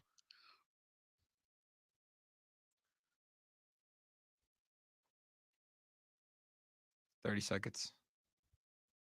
Paul figured it out. Yeah. No kidding. And Paul. Ryan already knew. Mm-hmm.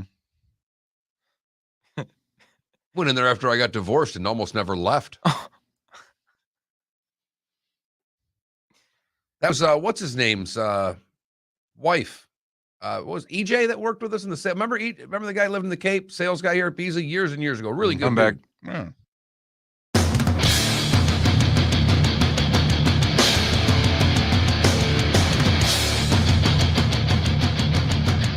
You are listening to Miller and Moulton, exclusively on the Florida Sports Network. And now, here's Mark Miller and David Moulton. It is the bonus hour of Miller and Moulton on the Florida Sports Network, the Florida Sports Network. Great show lined up for you tomorrow. Ben Mahler, Fox Sports Radio, and David Sampson, former president of the Miami Marlins, two of our scheduled guests on tomorrow's show. And they're in the first half of the show as well. So you're going to have to wake up a little earlier than maybe you normally do, or turn us on a little earlier than you normally do. Miller and Moulton here on the Florida Sports Network. How's our poll question going? The poll question is who you're rooting for, and it looks like right now everybody is rooting for Joe Burrow. In fact, 8 of 10, a little more than 8 of 10, rooting for the Cincinnati Bengals. Wow. That's pretty dominant. It's incredibly dominant. I thought just between the Michigan fans rooting for Stafford and all the Browns fans on the west coast of Florida, I figured they would come rushing in going, oh, please, no, not the Bengals. But all the Gator fans here in Florida are rooting for Burrow. You know, that whole SEC thing, right? Well, it's LSU against Georgia for the national championship with Burrow and Stafford. Yeah, Stafford's been gone so long, though. Oh, really? You don't think they count him? No, not after they won the Natty this year. Stafford doesn't even matter there anymore. He's a damn afterthought. Come on now. If he wins the Super Bowl, they'll claim him again. He's got to win the Super Bowl for Georgia to claim him as, right now, he's no Stetson. Well, no one's Fran Tarkington's not Stetson Bennett. Buck Bellew is not Stetson Bennett. But I think if Matthew Stafford wins the Super Bowl, he will be the second. If there's a celebrity auction in the greater Athens area, okay, that Matthew Stafford's memorabilia will get the second highest price. I mean, Stetson Bennett will get the highest price, but Matthew Stafford's stuff will go number 2. I don't know. Blankenship will go a little bit higher than his. No. I mean, Herschel will still be a close third, but No, Herschel would be ahead of Stafford every damn day. Come on now. It's been 40 years. Yeah. Uh-huh. Let's put it, 9-3 doesn't get it done. Stafford did finish number 2 there, That 07 team did backdoor it and finish second, I believe, in the last poll. I think they put Georgia in ahead of Ohio State even when they lost to LSU. I think that at least in one of the polls. So let's hope for Stafford's sake he doesn't finish second again. Tell you what, though, we haven't asked this poll question yet. I do think it's a viable poll question sometime in the next couple of days. Listen. It's been documented on the show. We're both Joe Burrow fans. I have a full-out, embarrassing man crush. Love him. My favorite quarterback in the league. I mean, now that Brady's retired, he's my favorite quarterback in the league. If I had to bet right now, I would say it's his only Super Bowl. Joe Burrows. Yeah.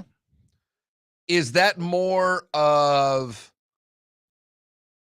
a shot at the Bengals than anybody else? Yeah. Yes. Yes, this organization has a track record. This organization is not going to spend a ton of money after this. In fact, it's only going to, in their minds, justify how they do business. This is lightning in a bottle. If I had to bet it, I really would bet it this way. So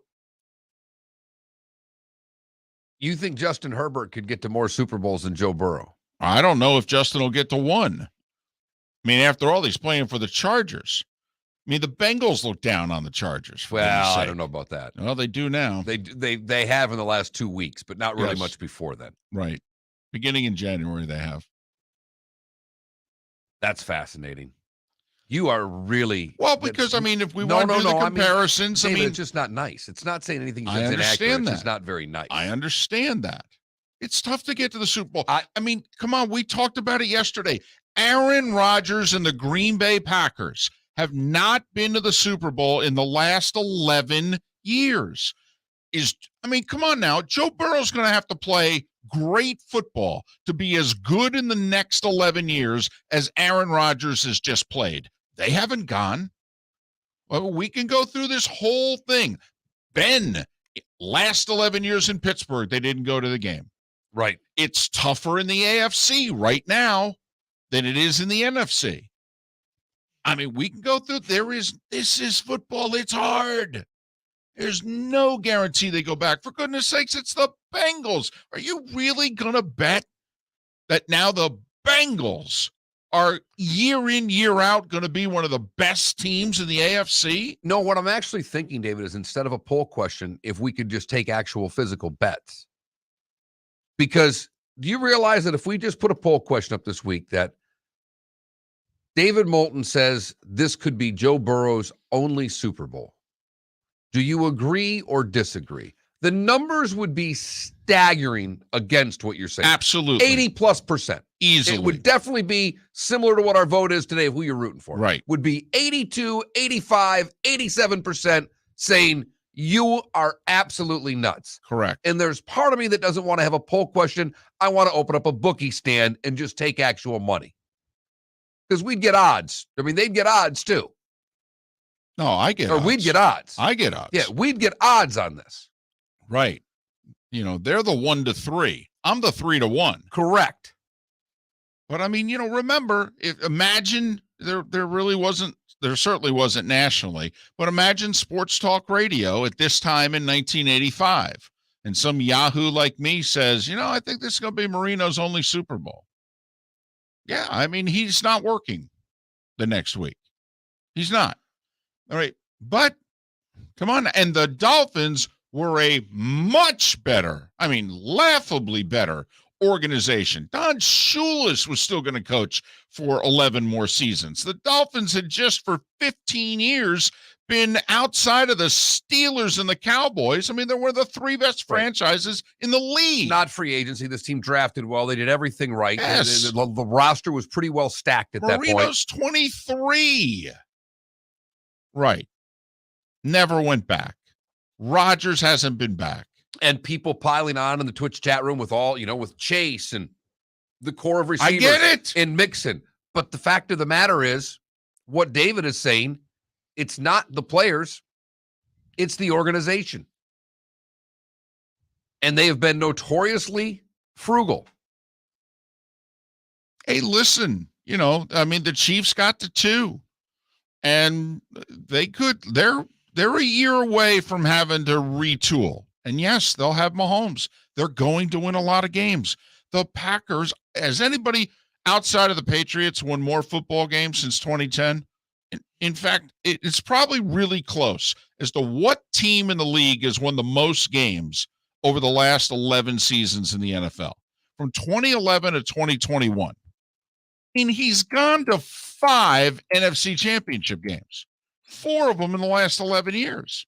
It's not like they're not winning a lot of games. They still haven't gotten back to the big one. By the way, David, it is the Patriots. They've won 142 games. The Packers are next with 128. In 11 years. Right. Okay. By the way, the Steelers have 123 wins in that time. I mean, the Packers have averaged 11 and a half wins a year for 11 years. Right. They haven't gone to the Super Bowl. They went 15-1 one year, didn't go to the Super Bowl. Won 11 playoff games in that time, by the way. I'm just saying. Well, weren't the Bucks a wild card team last year? Yeah, of course. They were a 5 seed. Back-to-back Super Bowls with wild card teams. Yes. Well, and 2 4s. Well, the Bengals aren't a wild card. They both won their division. Oh, that's right, man. They both won their division. But 2 4 seeds in the Super Bowl. I mean, everybody talking about the Rams window and what have you. Hey, man, I'm a Bengals fan. I'm enjoying the hell out of this. But come on now. I mean, until proven otherwise, this is lightning in a bottle. Well, and look, it's one of those. We had that long run where the team that lost the Super Bowl didn't make the playoffs the next year. So, I mean, that's why, I want Burrow to go 5 more times. I want him to be Joe Montana. I want him 4-0 in the Super Bowl. I'd love it. Absolutely love it if that happened. And I could see where somebody in January of 1982 was saying the same thing about the 49ers. Going, man, boy, if they caught lightning in a bottle here, this Montana and this West Coast offense, I don't know how good they are. League's going to catch on. These 3 DBs they drafted in the first 4 rounds, they really going to be this good going forward, blah, blah, blah, blah. Yeah, as a matter of fact, yeah. So this could be a really bad take. But I am rooting for the Bengals, and I will be watching this game going, come on, guys, just play well. You have no idea when you're going to be back. Like the Chiefs and the Bills are convinced they're knocking on the door every year here for a while. They're absolutely convinced of it. And the Bengals think that they are now as well. I mean, their defense is really good. They've got Joe Burrow. They've got the receivers. We know the offensive line. I would say on this side of it is we don't know what Cleveland's doing. We don't, because we don't know how Baker comes back from this injury. The Steelers are entering a brand new era. Yeah, and I know they don't have losing records and all that. They also have had a Hall of Fame quarterback for 2 decades. It's a fascinating division because heading into next year, we have no idea what's coming. No. I mean, they only won 10 games. I mean, they only won 10 games. I mean, this was not a 14-3 team. This team went 10-7. They're having a great playoff run. All 3 games, by the way, decided damn near on the last play of the game. Well, and look, they got to play Tennessee, which everybody thought of as a bad 1 seed, and the track record proves that is right. Most people thought the AFC Championship game was between the Bills and the Chiefs. Turned out, well, the Bengals had their number too in a great second half once again. Adam said that I'm going to be clicking buy on NFL Shop for the Joe Burrow jersey. I'm not buying jerseys, but if I was going to buy a jersey, it'd be on the very short list. Can we go to JP's after the show and just have you put one on so I can take a picture of you in a Joe Burrow jersey? No. You should buy a Joe Burrow bobblehead. Nope. I'll just look at everything from afar and just grin. Big old What grin. about a Bengals shirt if they win? Like a golf shirt, T-shirt? Listen, Mark. First off, if I'm buying a jersey, I never bought it the first time. All right. And I don't know if I'll get a chance to celebrate it again. So, the first jersey I'd buy would be a Messier jersey. Not saying a jersey. Could I get you to wear a Bengals T-shirt? Golf shirt. Sure. That's all. I'm not asking you. Yeah, well, that doesn't count. No, I know it doesn't.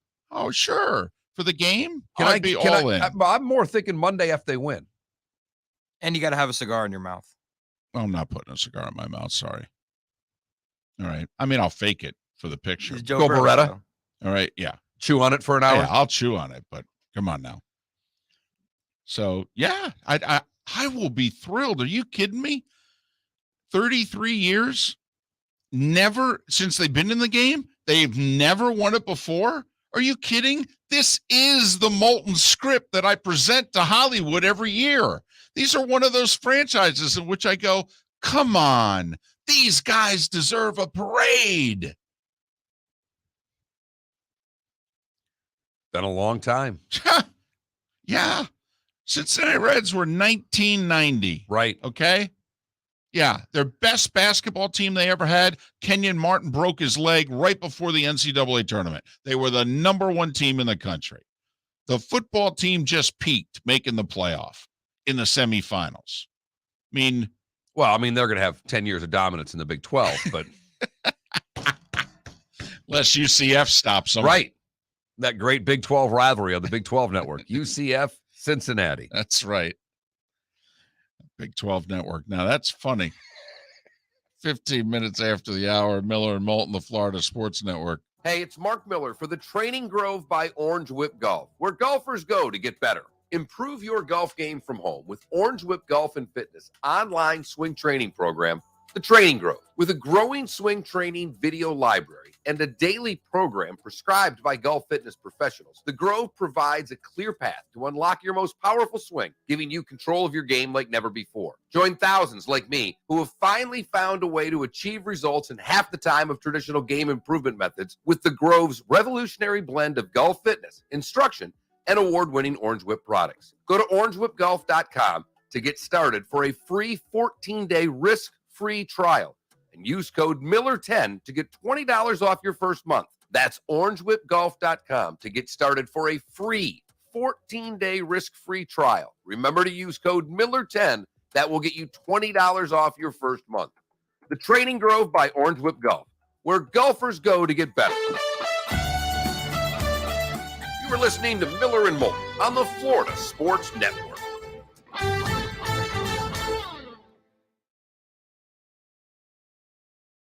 See, people, once again, just because I said positive things about Ryan Tannehill, and I am an RT17 fan, big difference between fan and man crush. Huge difference, in fact.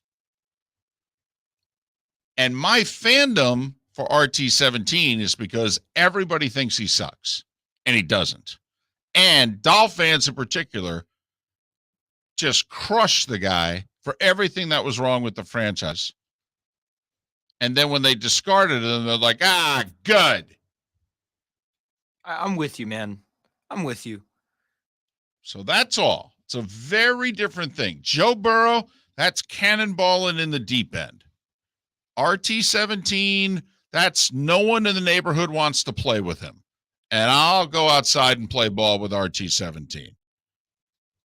And then when we get asked to play in the pickup game, we're going to beat you more times than not. People are going to go, damn, that guy's better than I thought. Yeah. No, Paul, he is good. He's just not very good or great. And the Doll fan would always put the blame on him. Always. Now, Always. listen, he did not have a good game against the Bengals, and it cost him. Oh, yeah, he had a terrible game. But, it's the first time. That was his that was his fourth playoff game. It's the first time he didn't play well. Yeah. It's his fifth playoff game. First time he didn't play well. I mean, everyone's got to have their worst playoff game. I don't think his offense coordinator helped him, though.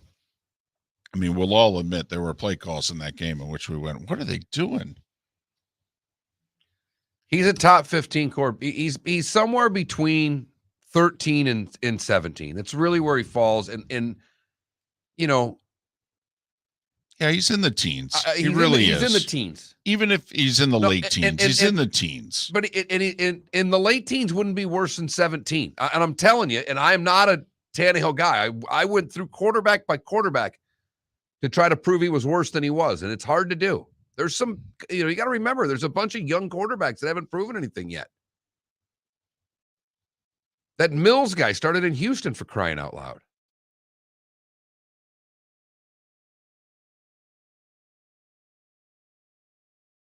I mean, here's a quick question. Best quarterback in the division is who? Right now. In the Titans division? Yeah. Right now, in that division. Deshaun Watson. That's true. But I think I know that wasn't fair. no, it's I funny. get though. it. It It's just funny. it's funny. Might even say it a little louder. But I mean, right now you had to win a game. Ryan Tannehill or Carson Wentz. oh god, it's not You even take close. Ryan Tannehill. You would. All right, Klecko, no, not now. Nope. Wentz is broken. Something happened to him. Broke him.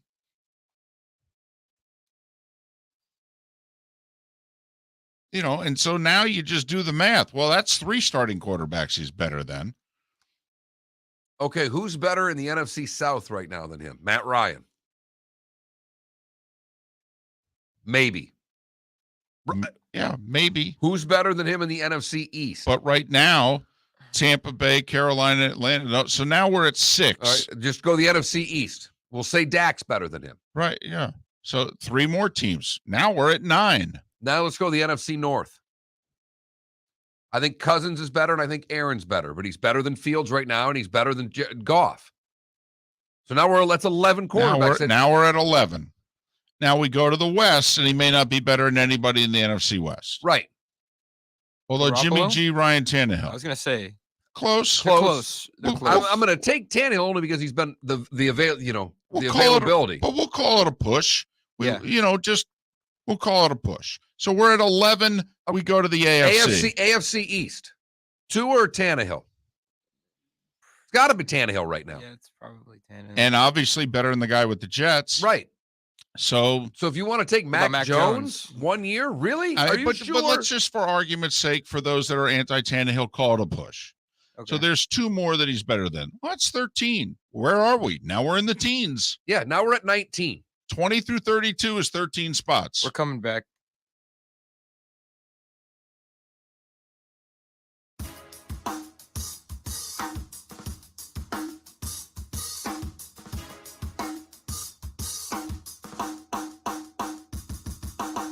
Welcome back to Miller and Moulton, only on the Florida Sports Network.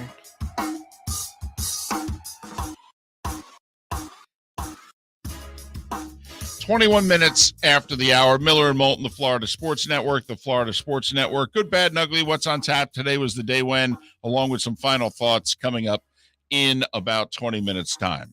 That was a hell of a break for you, David. Wow. Are you okay? Are you worn out a little bit from that one? I am exhausted from that commercial break. It's another reason why you should watch the Miller and Moulton show on the Miller and Moulton Twitch.tv channel, and whatever you do, please. If you go that far to watch us, please follow us. Right? It'll make Mark so happy, and it gets him off my case, and that'll be great. If you could, if you're going to go down that road, just go a little bit further. A little bit further. Miller and Moulton Twitch.tv channel. Then once you're there, follow us. There's like a big button, right? It says follow with a heart. All you have to do is click it. That's the way I'm told. Right. Just click the heart. Right. It's right near Valentine's Day. It should make it easy for you. Yeah, there you go.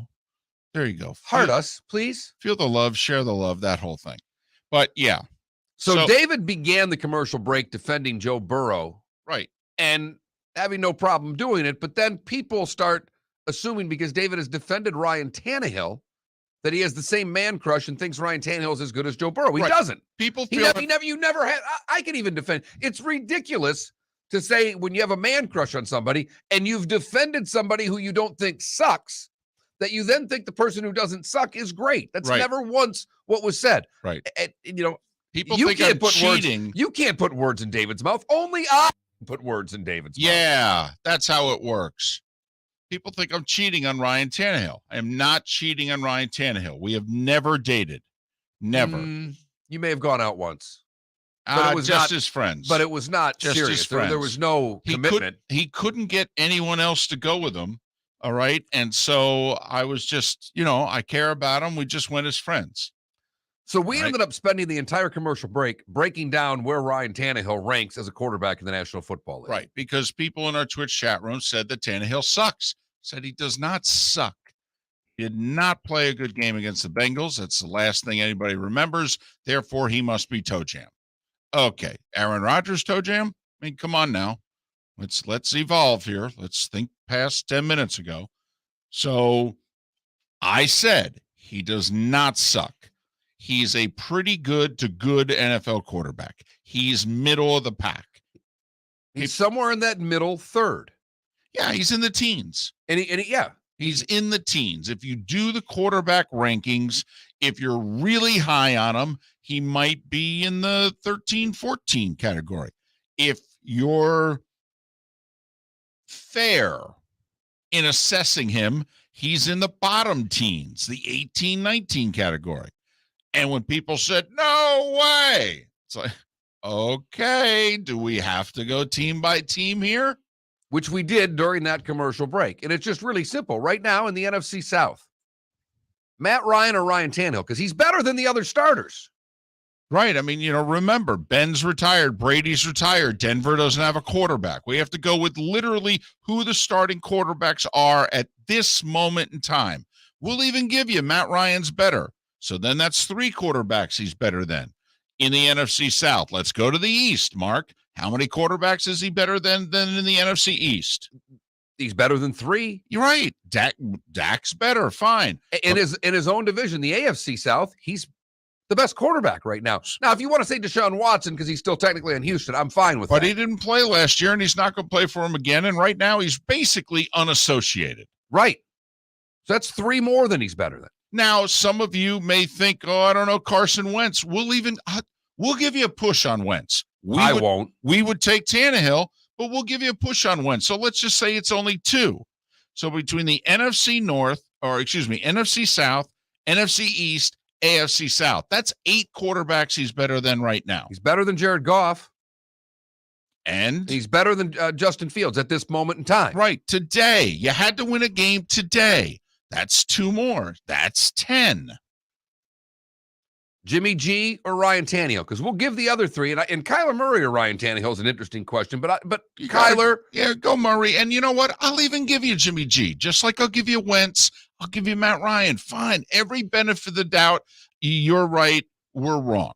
Don't give him Wentz. AFC, you can't. AFC North right now, by the way. Pittsburgh doesn't have a quarterback. Right. There's 11. Ryan Tannehill or Baker Mayfield right now?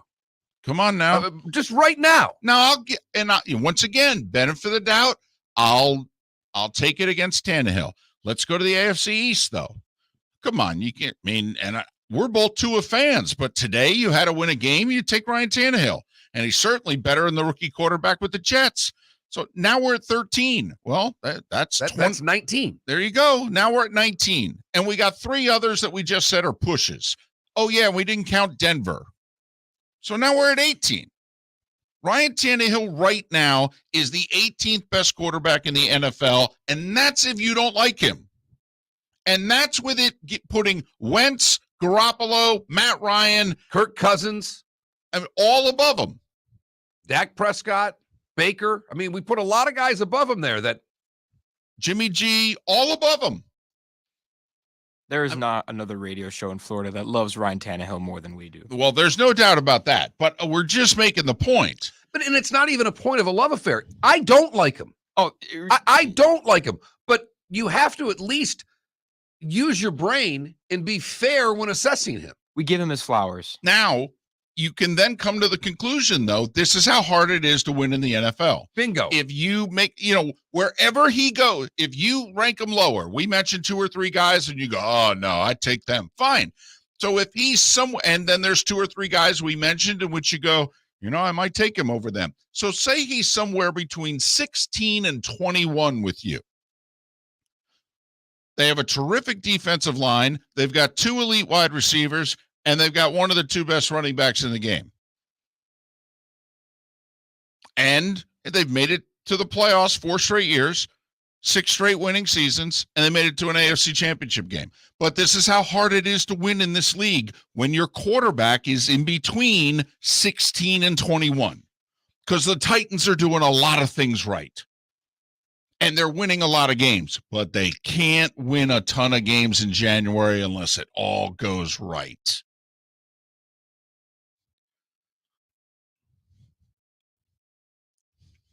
That's all. We're just trying to explain it's that difficult.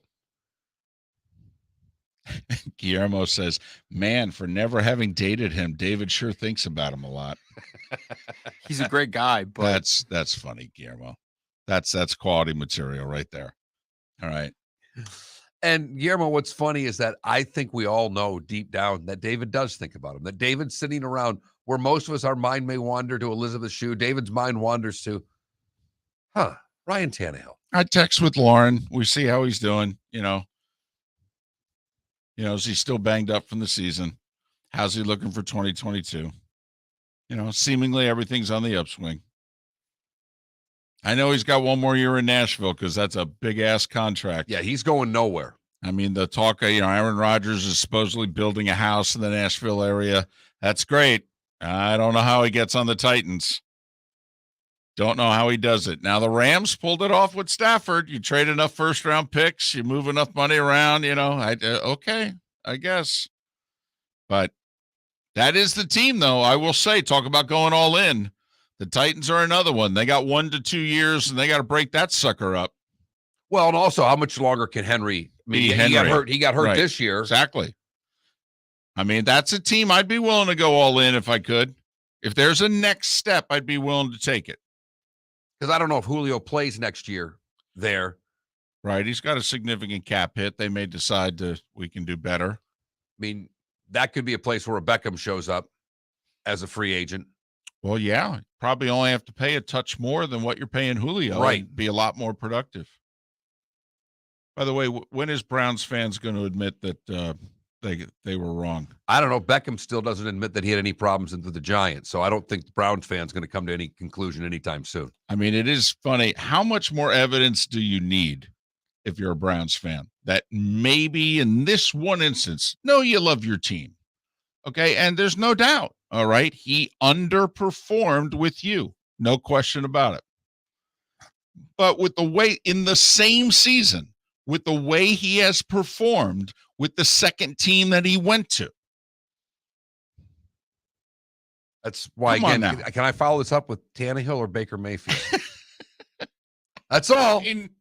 Now, once again, Baker was hurt. He was injured this year. He was flat injured. And I'm not done on Baker yet because I want to see what happens this year. But you have to admit, Browns fan, it's a tough sell. I mean, you at least have to admit, Odell's dad may have been onto something about the whole, I don't think they're targeting my son enough. He seems to be getting open. And not only that, he's catching just about everything thrown to him. And he will be on a new team next year. Yes, he You can will. write that down. Yes, he will. Hell, he's damn near playing for free with the way Bitcoin's going down. I mean, he was down to about $350,000 for this half a season, and that was last week. I have no idea what he's playing for now. Dadgum, good point, David. No, it's gained. It's up? It's back up to 43,000. So he's doing good for fine. him. That's good. That's good. He can almost afford the price of gas out there. It's $5 a gallon, by the way, if you haven't been out. That's for regular unleaded in California. It's $5. Miller and Moulton. Good, bad, and ugly. What's on tap today was the day when all that good stuff. And some final thoughts on this Tuesday edition on the Florida Sports Network.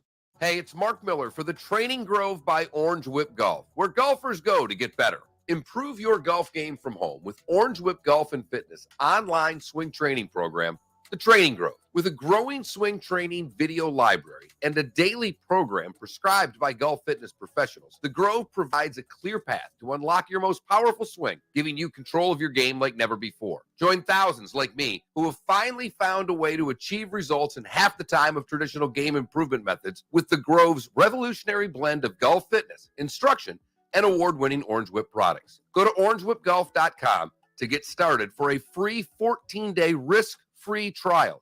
And use code Miller10 to get $20 off your first month. That's orangewhipgolf.com to get started for a free 14-day risk-free trial. Remember to use code Miller10. That will get you $20 off your first month. The Training Grove by Orange Whip Golf, where golfers go to get better. You were listening to Miller and Moulton on the Florida Sports Network.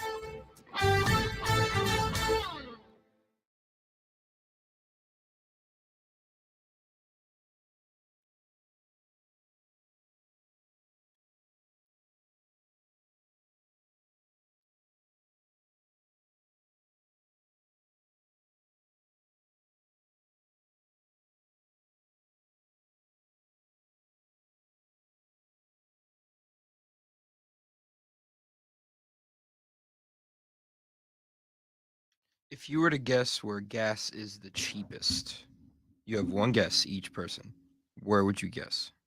What state? What state? Regular. Unleaded gas. Which state do you think it's the cheapest right now?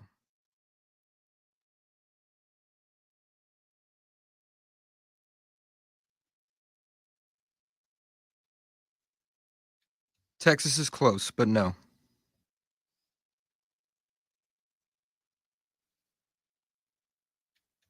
New Mexico, no.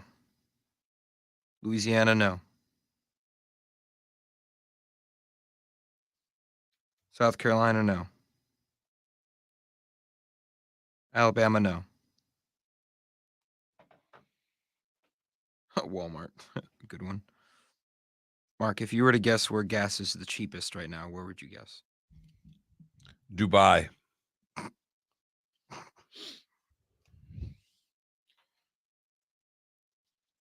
Dubai? He just asked me if I were to guess where gas is the cheapest, where would I guess? Jersey, no. Georgia. No. I would guess Mississippi or Louisiana. Oh my God, his first guess. Yes. Only because when I drive through the South during the college football season, it is remarkable when you get rural Western Alabama, Mississippi, and into Louisiana, how much cheaper, noticeably cheaper, 40 cents a gallon cheaper. Yeah. Right now, It is. Right now, a single gallon of gas in Mississippi is where is it? I'm guessing it's under $3. No, it's $3.10. Huh. Not much cheaper than here. Well, I buy Costco gas. I was going to say, $3.19 at Costco. is that what you got at Costco? That's awesome. Okay, because the rest of us are in like the $3.45 range. Texas is third. Besides, I get gas like once every. Yeah. I've had my car since January the 3rd. I've filled it up twice. Oh, Yeah, God. Mississippi. I mean, you can damn near do everything with a golf cart. I would like to. Sonny, I'm not really happy with you right now either. I wanted in that pool, and you didn't answer me quick enough, you bum. I'm just kidding. Mhm. But I'm not in a Super Bowl pool right now. At all. Not one square, nothing.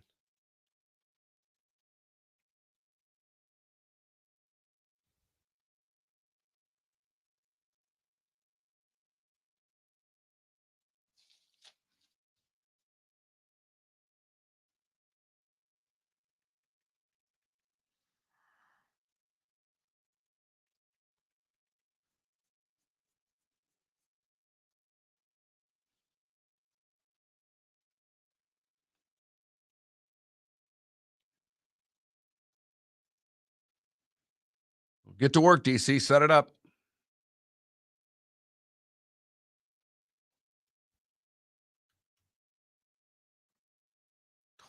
That'd be something.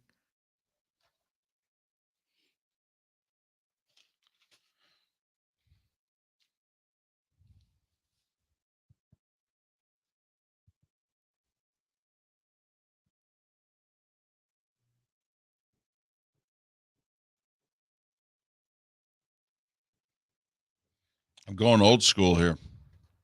Ooh, he's going back. We are going back. Way back machines going way back today. Way back. Throw it back. Not like that, but throw it back.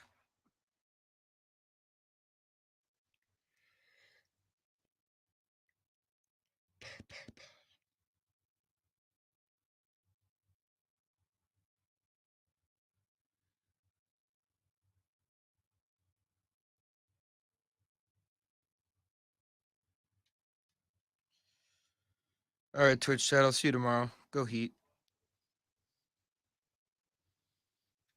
5 seconds.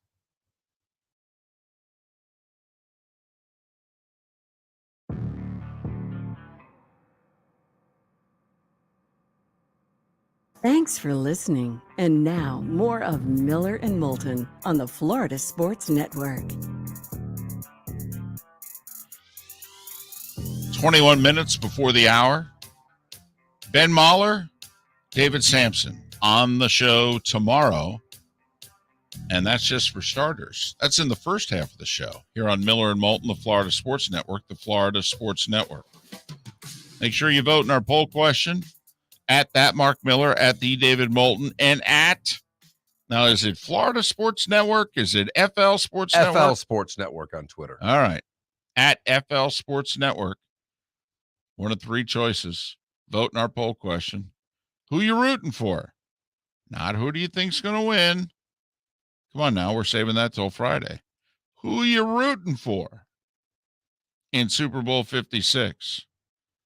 At last glance, the Michigan and Browns fans have yet to report and vote for Matt Stafford and the Rams. Low voting totals today. Still waiting on Dayton Broward to get there, David. Hell, aren't we all? Time now for... Leave it to the oldest guy in the show, and definitely the oldest soul to live in the past. Here's David Moulton with Today Was the Day When... All right. I don't want to say I'm going old school, but I'm going 16th century. Oh, I knew it. It's something about a royal, isn't it? They beheaded Mary Queen of Scots today because that hussy plotted to execute Elizabeth I. Think about if she'd have pulled it off. They beheaded her. She was 44. All right. And you know what? I'll go 17th century for the second one. It was on this day in 1693 that William and Mary College came to be in Williamsburg, Virginia. Named after King William III and Queen Mary II, second oldest institution of higher learning in the U.S., and ninth oldest in the English-speaking world. William and Mary College, home of Lou Holtz saying, man, when it comes to football, Mary's just not giving William enough help these days. 110 years ago, first eastbound U.S. transcontinental flight landed in Jacksonville, of all places, in 1912. Stars and Stripes, Mark, the weekly U.S. Armed Forces newspaper, first published on this day in 1918.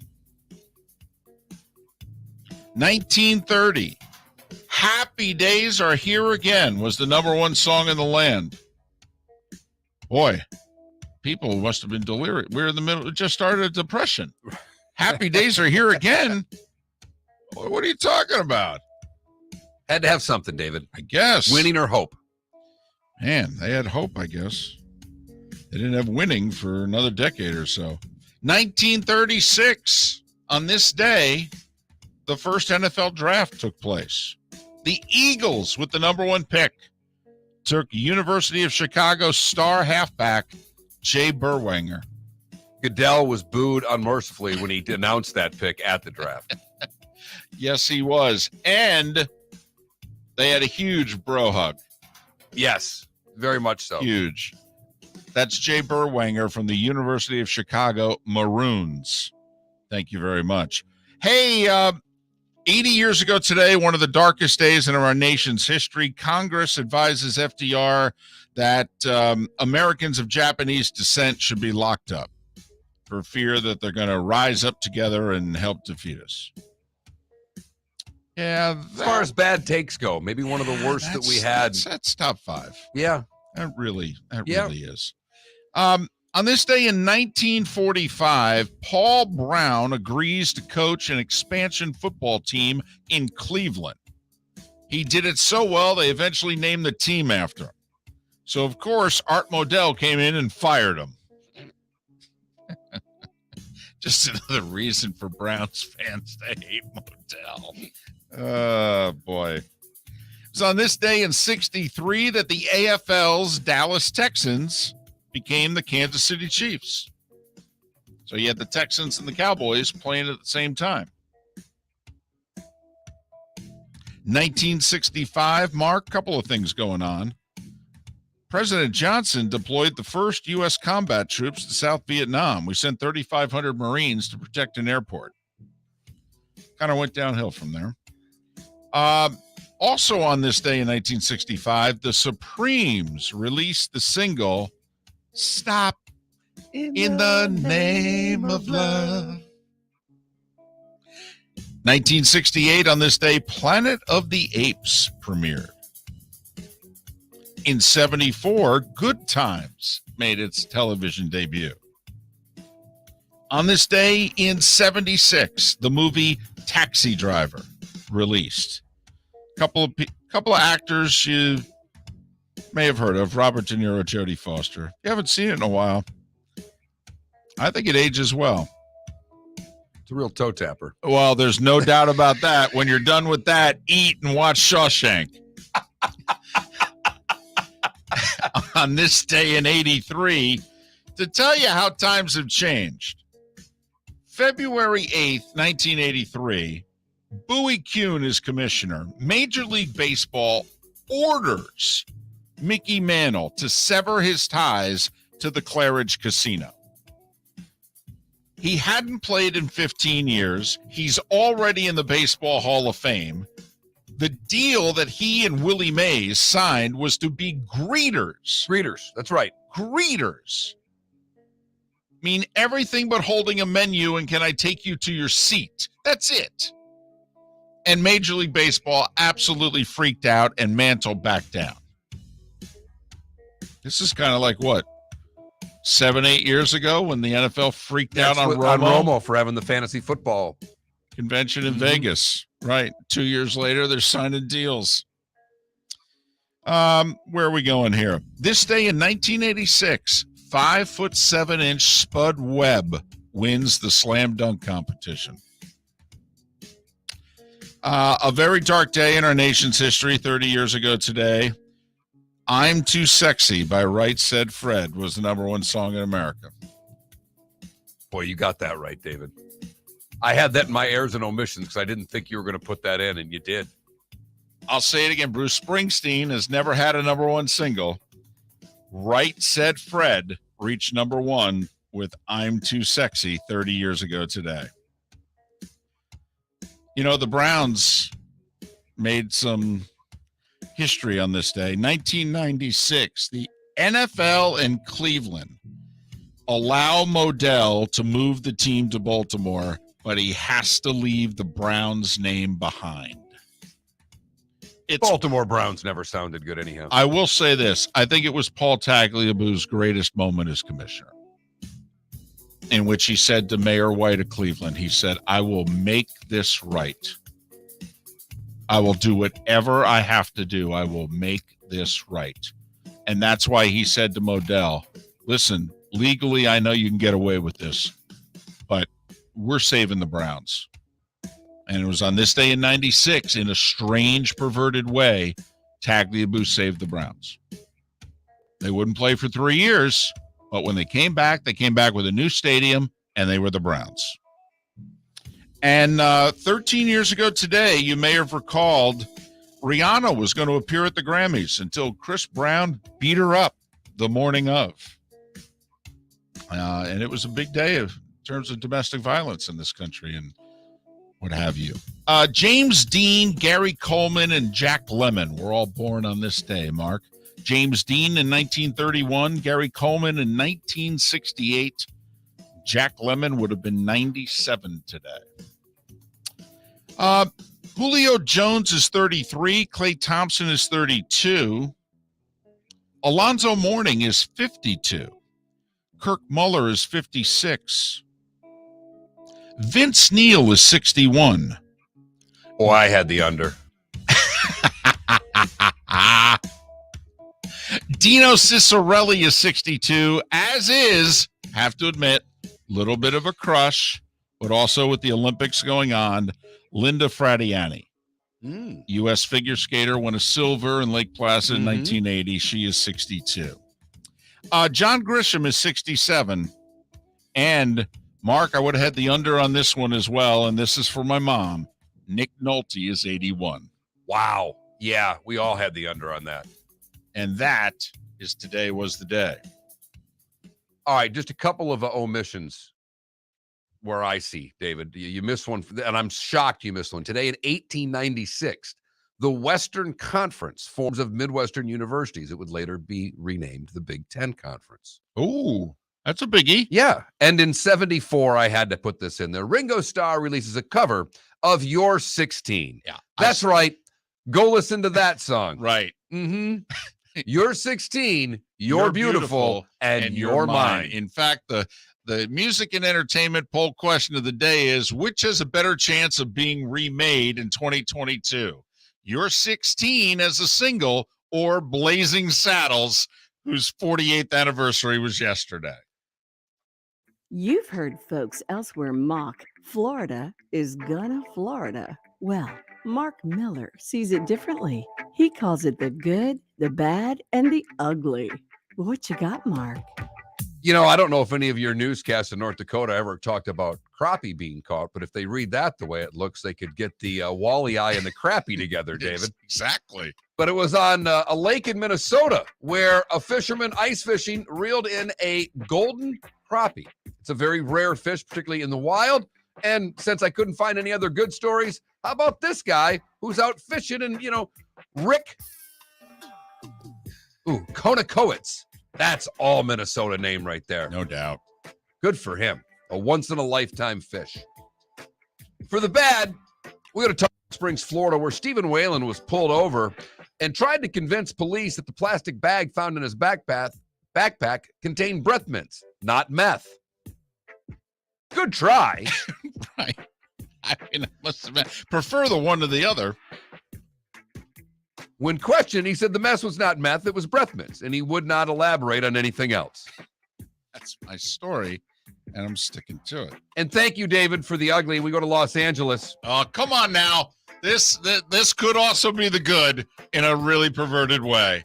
Where Sister Mary Margaret Croper of Los Angeles was sentenced Monday to 1 year and 1 day for fraud and money laundering charges. Why is that, Mark? The 80-year-old nun was ordered to pay a total of $825,338.57 in restitution for the money she embezzled while she was the principal at St. James Catholic School. All right, if we can take a breath and quickly review, that is an 80-year-old nun embezzling money from the Catholic school that she's been a principal of for over a quarter of a century.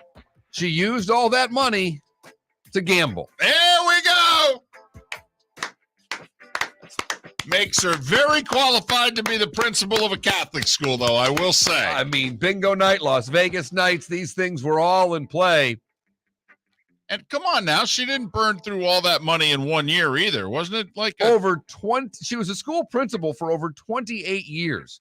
And they say from 2008 to September of 2018, she was making casino trips and credit card charges. There we go. She apologized. She said, I have sinned, I have broken the law, and I have no excuses. You will get a year in a day. And that, David, is the good, the bad, and the ugly on today, February the 8th, 2022. 7 games made up in the NHL. Remember, they were supposed to be in the Olympics and not playing today. Headliner, Mark, I would argue Pittsburgh at Boston. Yeah. I mean, Vegas at Edmonton's interesting for a couple of reasons, but probably the headliner is Pittsburgh at Boston. NBA trade deadline's Thursday afternoon. Keep that in mind. A lot of good college hoop tonight. The 6:30 FS1 tilt. 18th ranked Marquette at 24 ranked Connecticut. Connecticut is a 6-point favorite in that one. Kentucky travels to South Carolina, where the 5th ranked Cats are an 11-point favorite. Sparty hosts Wisconsin. Sparty's a 3.5-point favorite. 2 ranked teams. And Auburn, just a 2-point favorite. The number 1 ranked team in the country on the road at Arkansas tonight, David. Oh, they'll be whooping it up in Fayetteville. A lot of hog calls. Of the 10 games in the NBA, Phoenix at the Sixers and Philly's a 1-point favorite. That's interesting in and of itself. And if Philly wins, does it lead their GM, Daryl Morey, to think, you know what, I need to make a deal. This team can contend for a title, not just a good seed in the East? You wonder. Sometimes some regular season games, Mark, you've been a part of hockey teams in which you knew both teams are ready for the game tonight. And if your team wins, you look around and go, we can play with anybody. Philly hosting the Suns tonight. You're on to something there. By the way, Purdue hosting Illinois tonight in college hoops as well. Another battle of ranked Big Ten teams taking one another on, and a bunch of other ranked teams playing as well, including USC hosting Pacific, where they're a 22-point favorite tonight. Thank you for that. They're having trouble scoring. I think I'd take the points. Plus, they played a lot of basketball in the last 3 weeks. I think they're a little tired. So there you have it. Tomorrow, solid show already lined up. Yeah. Ben Mahler, David Sampson. That's in the first 2 hours of the show. We haven't even tried past that yet. No, we haven't even booked our football guests for the 8 o'clock hour. Have a great rest of your day. And thank you for starting it with us, Miller and Moulton, here on the Florida Sports Network. Bring your big mouth to John Smith Subs and indulge in their overstuffed subs with the freshest quality ingredients. Enjoy our famous steak bomb with perfectly grilled marinated sirloin steak topped with provolone cheese, grilled onions,